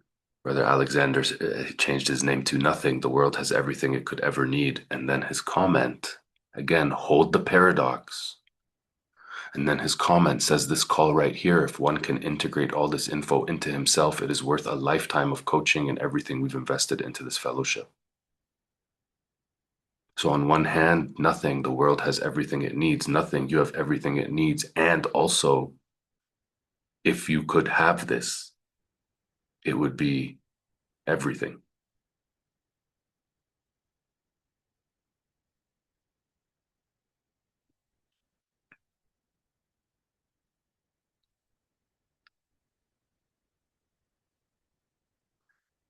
Like there's a risk here where you awaken into the crown and all of a sudden God is within me turns into I am God. And it bleeds into spiritual narcissism. Humble yourself. Humble myself. Humble servant.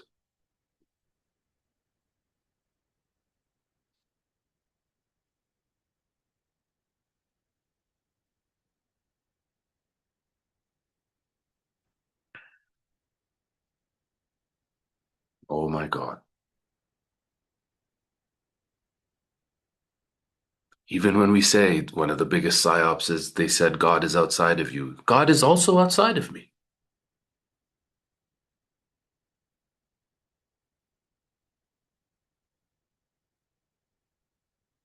God is also outside of me.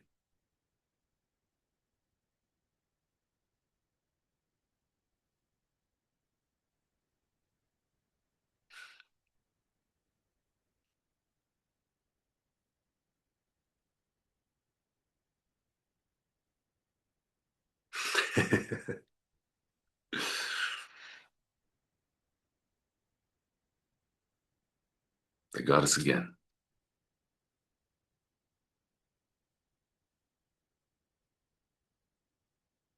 It's interesting, right? When he asked who is God, everyone put a bunch of very positive things. Not one person put the destroyer. Not one person put the eradicator.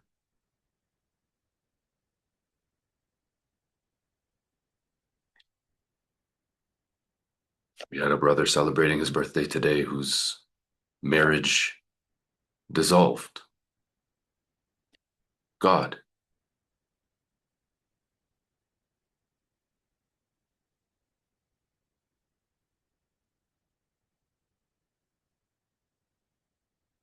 So these next 2 months, as we celebrate all that we've traveled together, these next 2 months is our opportunity to share our meaning of life with each other, to share our feeling of God with each other to the best of our abilities. Because even as he said, who is God? I was like, what am I going to put in words, bro? But I will try.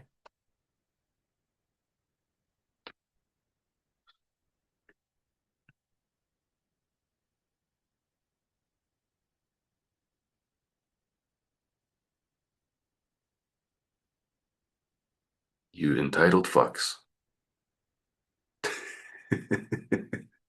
You entitled fucks. It's so true, man. You even surrender thinking that it's going to play out. It's like we feel entitled. We feel this entitled. It's like, bro.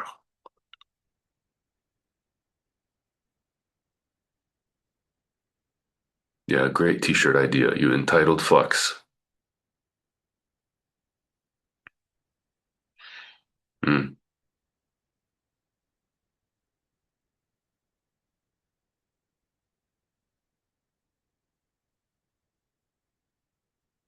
Jesus loves you. On the back, Jesus loves you, you entitled fucks.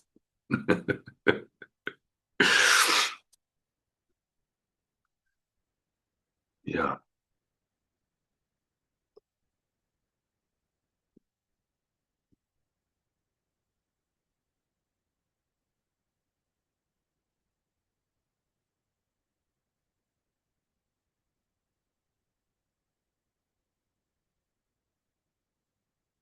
Is there something you are not willing to question?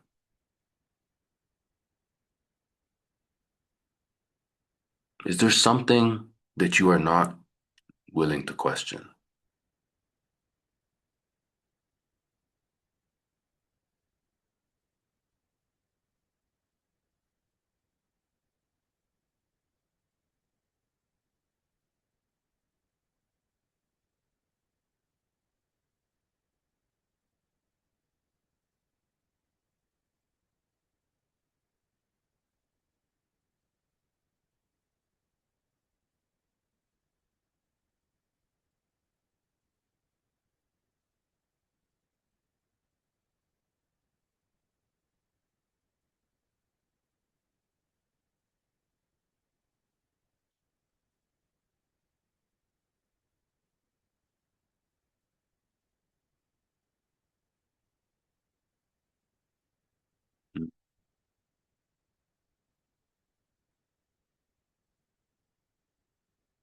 Grant asks, if God is everything, then what is moral?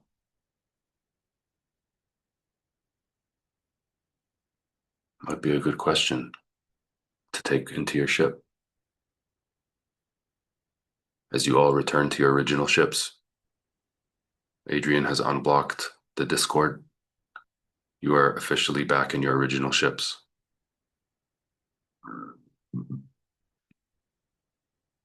Bring God into your ships. Bring your connection to God into your ships. Bring your philosophical exploration into your ships. What is morality? If God is everything, if God is evil, if evil is God, what is morality? Where does that play? Now, careful, because you can lose yourself into psychosis, philosophize yourself into insanity.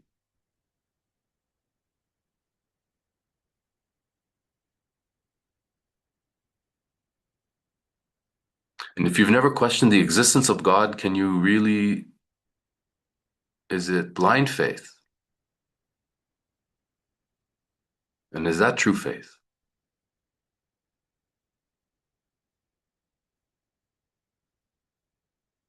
Is blind faith true faith? Or must you question God in the same way you question your existence? What is real?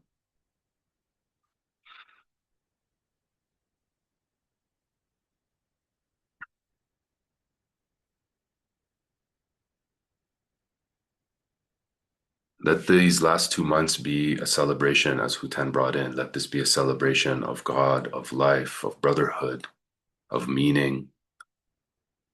Allow yourself to be in awe of these men who have journeyed with you for 13 months.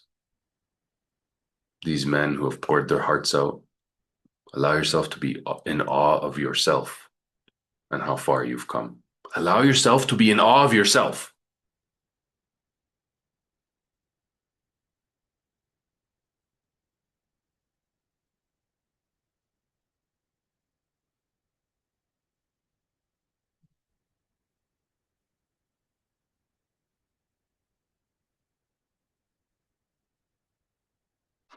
show you something. As we were dancing, got my bookshelf back there. As we were dancing, I saw this thing on my bookshelf. See this tiny little baby? The midwife gave me this when Shanti was like 2 months pregnant or something, or whatever, whenever the baby was this size. You know? And I held this prayer. I have my Jesus statue here. I had the baby with Jesus. I had this. I don't know where I found this, but it reminds me of my grandma, God rest her soul. And I had my grandma with Jesus and the baby.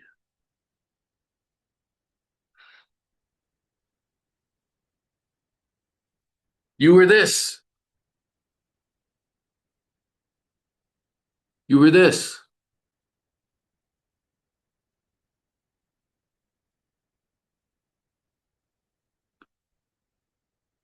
You were this. The chances of your existence, if you look into chance, the chance of us being here when we use the rational, logical mind, it equates to a tornado hitting a junkyard and building a 747 plane. So you can see it as there's no chance, that the chances are like 1 in infinity that I would be here, or the chance is in perfection that you are here.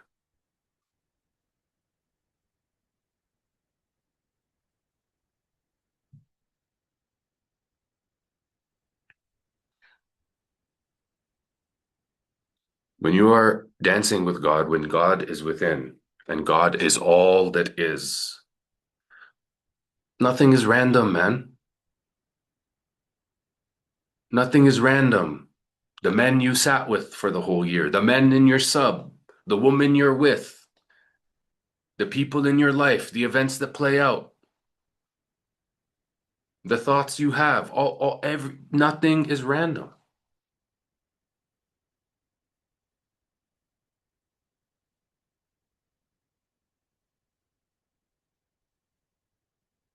And I shared yesterday on my stories, like my life is pure magic. My life is pure magic because I choose to see it as such. I see the magic in my life and it becomes magical. I give it the meaning and it carries that meaning.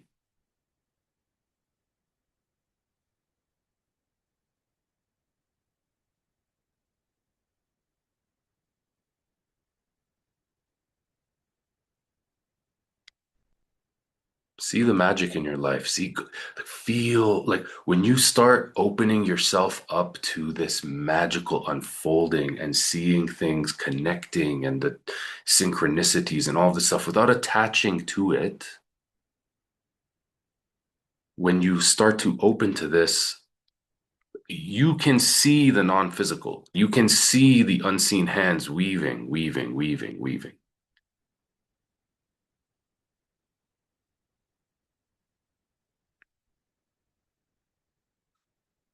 So may we be in awe of our existence. May we be in awe of life. May we be in awe of God's grace and God's creation. And let's carry this forward. Let us be responsible for manifesting all that is into all that is. Let us be responsible for how we manifest God in our lives.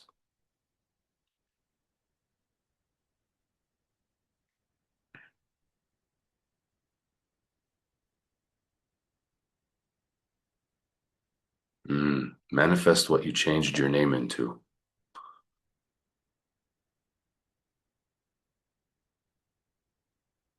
Yeah, why did you change your name to that? Is it just a coincidence that that's the word that came to you?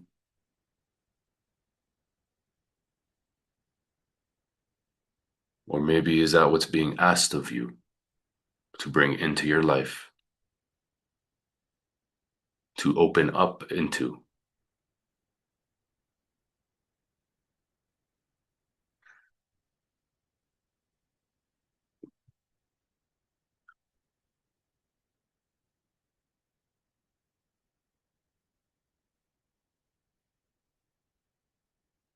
And lastly, with what's really present right now in my heart is so much appreciation for the fact that God is here with us. As our brother said at the beginning of his share, God feels so close like this. It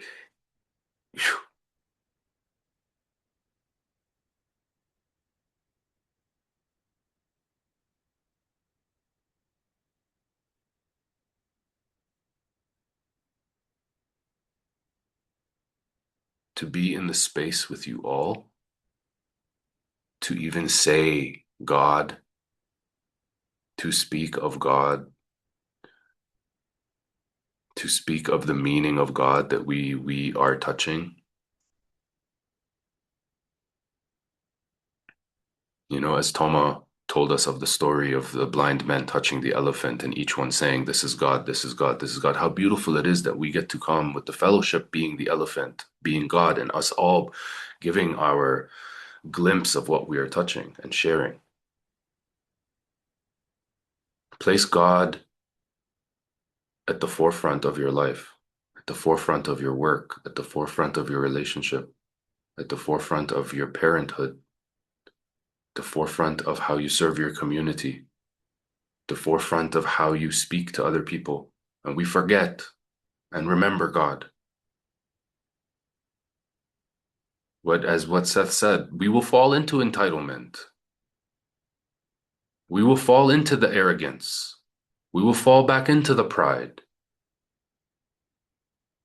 We will fall back into the disbelief and the distrust. Remember God.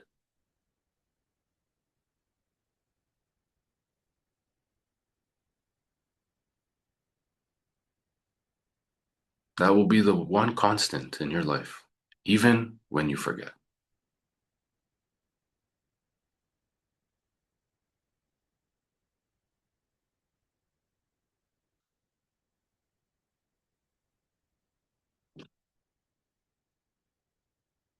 So take this now. Let's take this with us and see the awe in life. Bring the awe in your life. There's something magnetic about a person that sees the awe in everything. You ever go and with somebody and you're looking at a beautiful sky and you're like, oh my God, look at the sky. And they're like, they're not fazed by it. That person's fucking cut off, man. If you are not awe inspired by all that you see, you're missing the mark.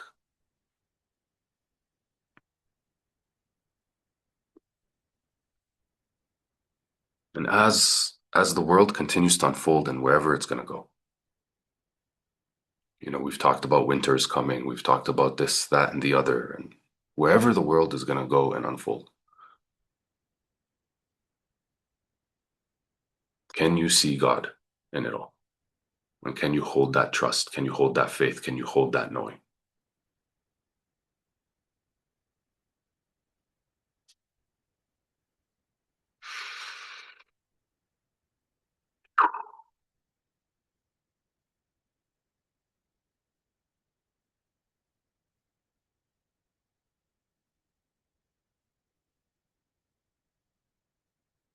And if you're a brother sitting and hearing all of this and feeling like, hey man, I feel distant from God. I feel disconnected. I don't feel like I have strong faith. I don't know how it feels to surrender my will to thy will. It's okay. That's okay.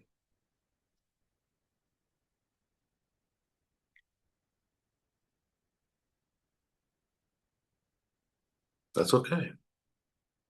You're here.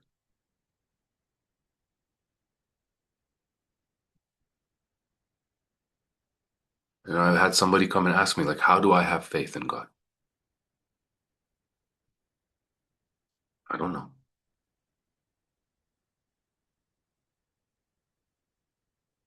I don't know. How can I trust God? I don't know.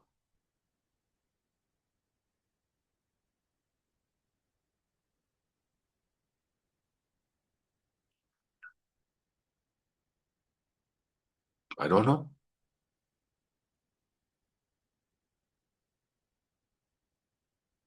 How can I see God? I don't know.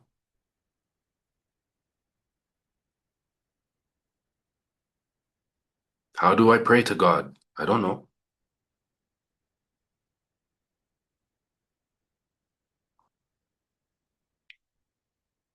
I don't know.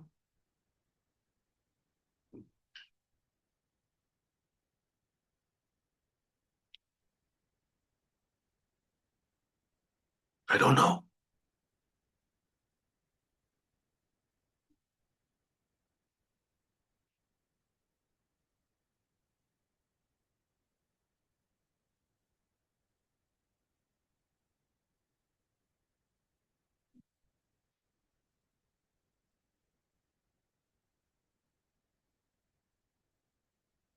How do you know it will all work out in the end?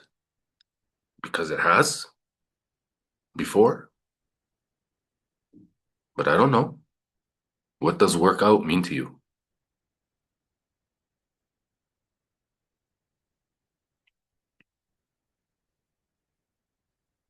Slow down says, how can we not have faith given all we are given?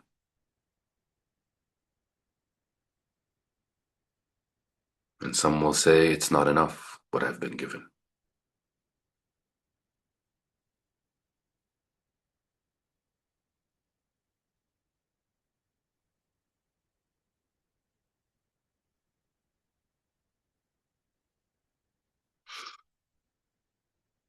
So wherever you are in your relationship to God,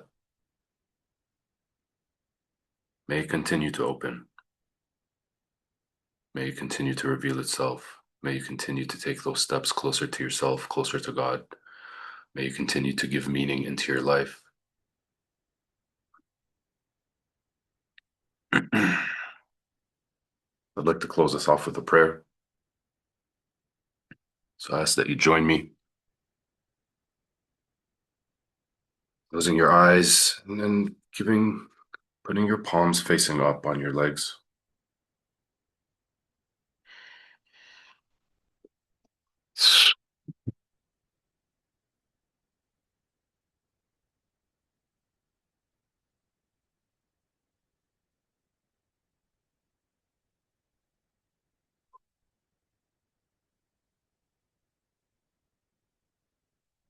Bismillah ar-Rahman ar-Rahim. In the name of the most merciful, most forgiving God, Wakan Tonka, great mystery, Allah, thank you, thank you, thank you, thank you for this life. Thank you for this breath. Thank you for this moment. Thank you for this opportunity to be here in this body.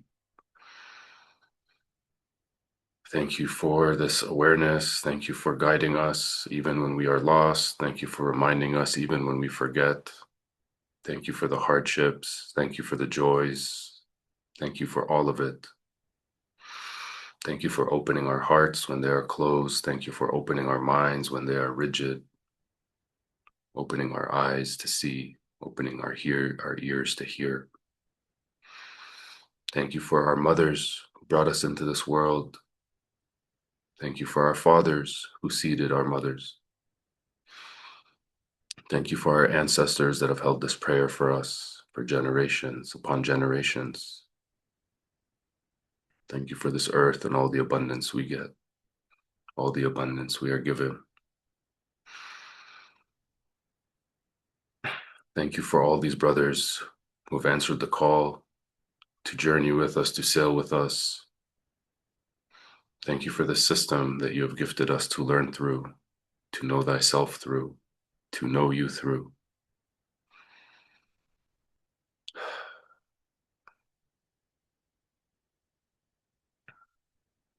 We ask for strengthening in our faith, strengthening in our trust, relaxation in our surrender to release our tight grips. We ask you to humble us where we need humbling. We ask you to deliver truth to us where it needs to be delivered. We ask you to place us where we are best meant to be of service.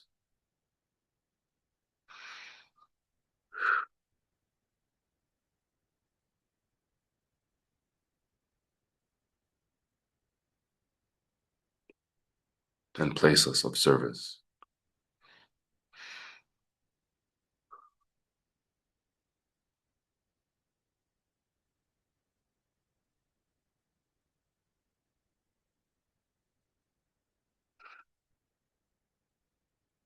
We thank you for all our relations, the four-legged, the two-legged, the ones that swim, the ones that fly, all that has brought us into this moment. We ask you to protect our families, to protect our women, our children, to give them peace of mind and peace in their hearts, so that they may feel safe, they may feel at ease. We ask that you continue to show us ourselves and where we can refine, and where we can continue to grow into who we are and what we are.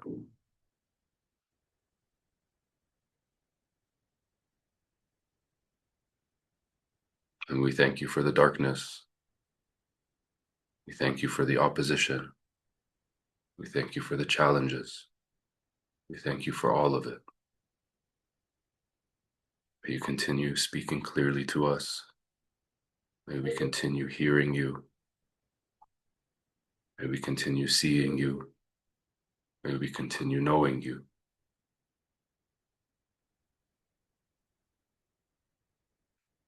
Thank you, God, for this life. Thank you for this moment, and thank you for this breath. Thank you, thank you, thank you, thank you, thank you. Amen. Amen.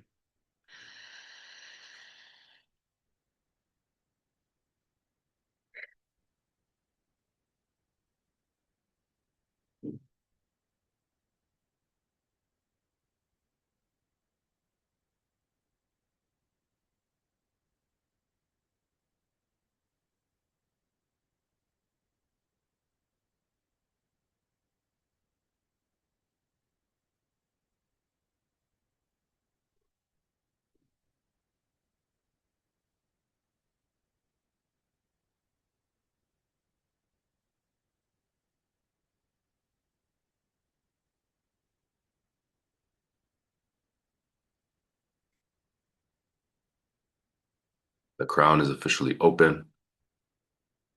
You are back into your original ships. Let us finish what we started. Your anchors will be shifting as well. And so if you haven't noticed already, some of you have missed an anchor. And that's just how it worked out. Now, I received a couple messages from brothers being like, man, I really wanted to sit with this anchor. You know, like, is there any way? Listen, if you've been feeling like, oh man, I miss sitting with Hutan. Oh man, I'm going to miss sitting with Mike. Whatever it is, take that as a signal that there might be something for you to sit with that anchor one-on-one. Okay, so I repeat, the ships, you're going back to your original ships. Adrian's already unlocked the chats. The anchors are going to be moving as well. You're missing one anchor. You will have missed with one, sitting with one anchor. If there is a strong calling within you to sit with that anchor, take that as a sign and move forward and reach out to that anchor. Okay. We've got 2 months left. Wow. Wow. Wow. Truly in awe of all that has transpired over these 13 months. My God, my God, my God, my God.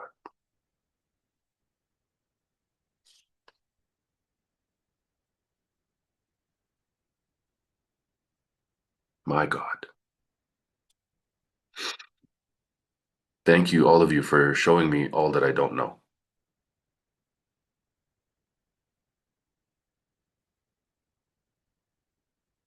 Thank you for showing me all that I don't know. And all I still have to learn. As a man, as a brother, as a father, as a husband, as a son.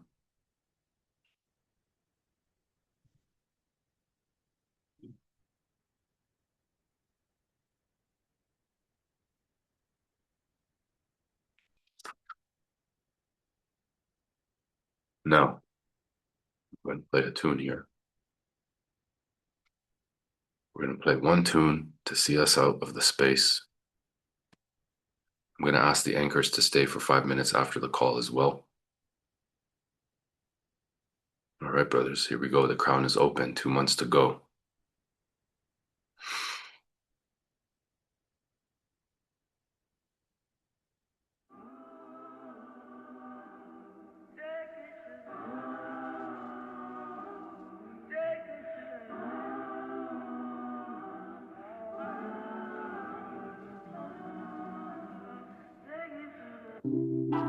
It's something higher. I mean, it's not what we are dealing with, the reality of what's going to happen. It's something higher than man's own personal little vexation and pride self. This is something where no man can stop because all nation are going to gather and all nation are going to say yes, you're right. And some plenty will die, you know. But there is people who did it, who want it and know says for them one. Which is the truth, the right to live, you know, which when you take the right to live is to have the right vibe come from Rasta. Oh, I'm lost, I need a map. Oh, I slip, get back on track. See the future, clear your path. Cause we go forward, never back. Little weary boy, don't run out. Listen to the voice in your heart. I got to face up, no hesitation. It's a vibration, ready with my arms up. Take me to the higher place. I gotta roll to a higher stage. There's nowhere else to go, light the way. Pack it up and roll, I'm on my way. Take this to a higher place. I gotta roll to a higher plane. There's nowhere else to go, light the way. Pack it up and roll, I'm on my way. How much longer can we play? Man, they've run and gone astray. There won't be another day if you don't decide to make a way. Little weary boy, don't run out. Listen to the voice in your heart. I gotta face up, no hesitation. It's a vibration, ready with my arms up. Take me to the higher place. I gotta roll to a higher stage. There's nowhere else to go, light the way. Pack it up and roll, I'm on my way. Take this to a higher place. I gotta roll to a higher plane. There's nowhere else to go, light the way. Pack it up and roll, I'm on my way. It's something higher. I mean, it's not what we are dealing with, the reality of what's going to happen. It's something higher than man's own personal.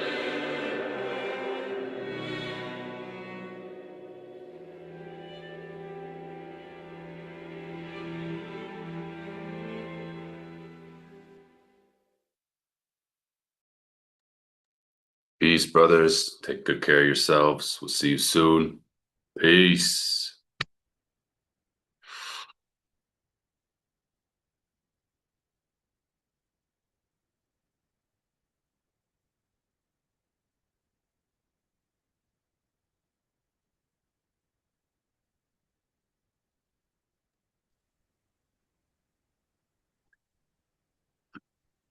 Right.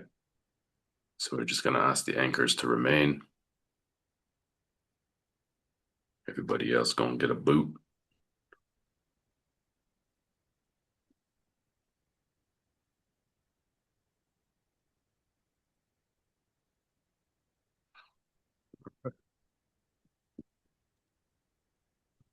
Peace, Francis.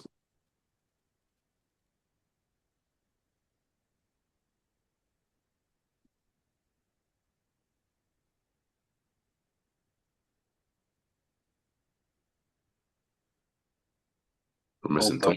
Other fucks. I'm gonna need a smoke, guys. Phew. Those kids. Somebody want to ping Toma? He Real dropped quick? off about half an hour to 40 minutes ago, I think, because he's probably Yeah. something taking him. Okay. 10.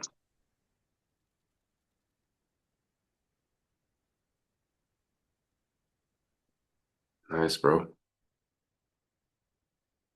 Nice. Seth, beautiful, bro. Yeah. Ryan's got 5 minutes. Seth, you wanted us to stay for 5 minutes. Was there? I just wanted to pray over us and say, like, wow, we're about to wrap up, and at the end of these calls, we go away, we have our moment, we holy moly, but let's just sit together for a second and think about this journey for us, and rather than celebrate at the end of it all where we're on the last 2 months, I just wanted to call a couple minutes to thank us and bless us and sit in the moment of, whoa, we're fucking doing it, and Mikey, happy birthday, and Hutan, as I predicted, must be God in me. Dude, you are the meditation, bro. Your being. So just real quick, whoever's watching the replay, this is where we leave you. Peace.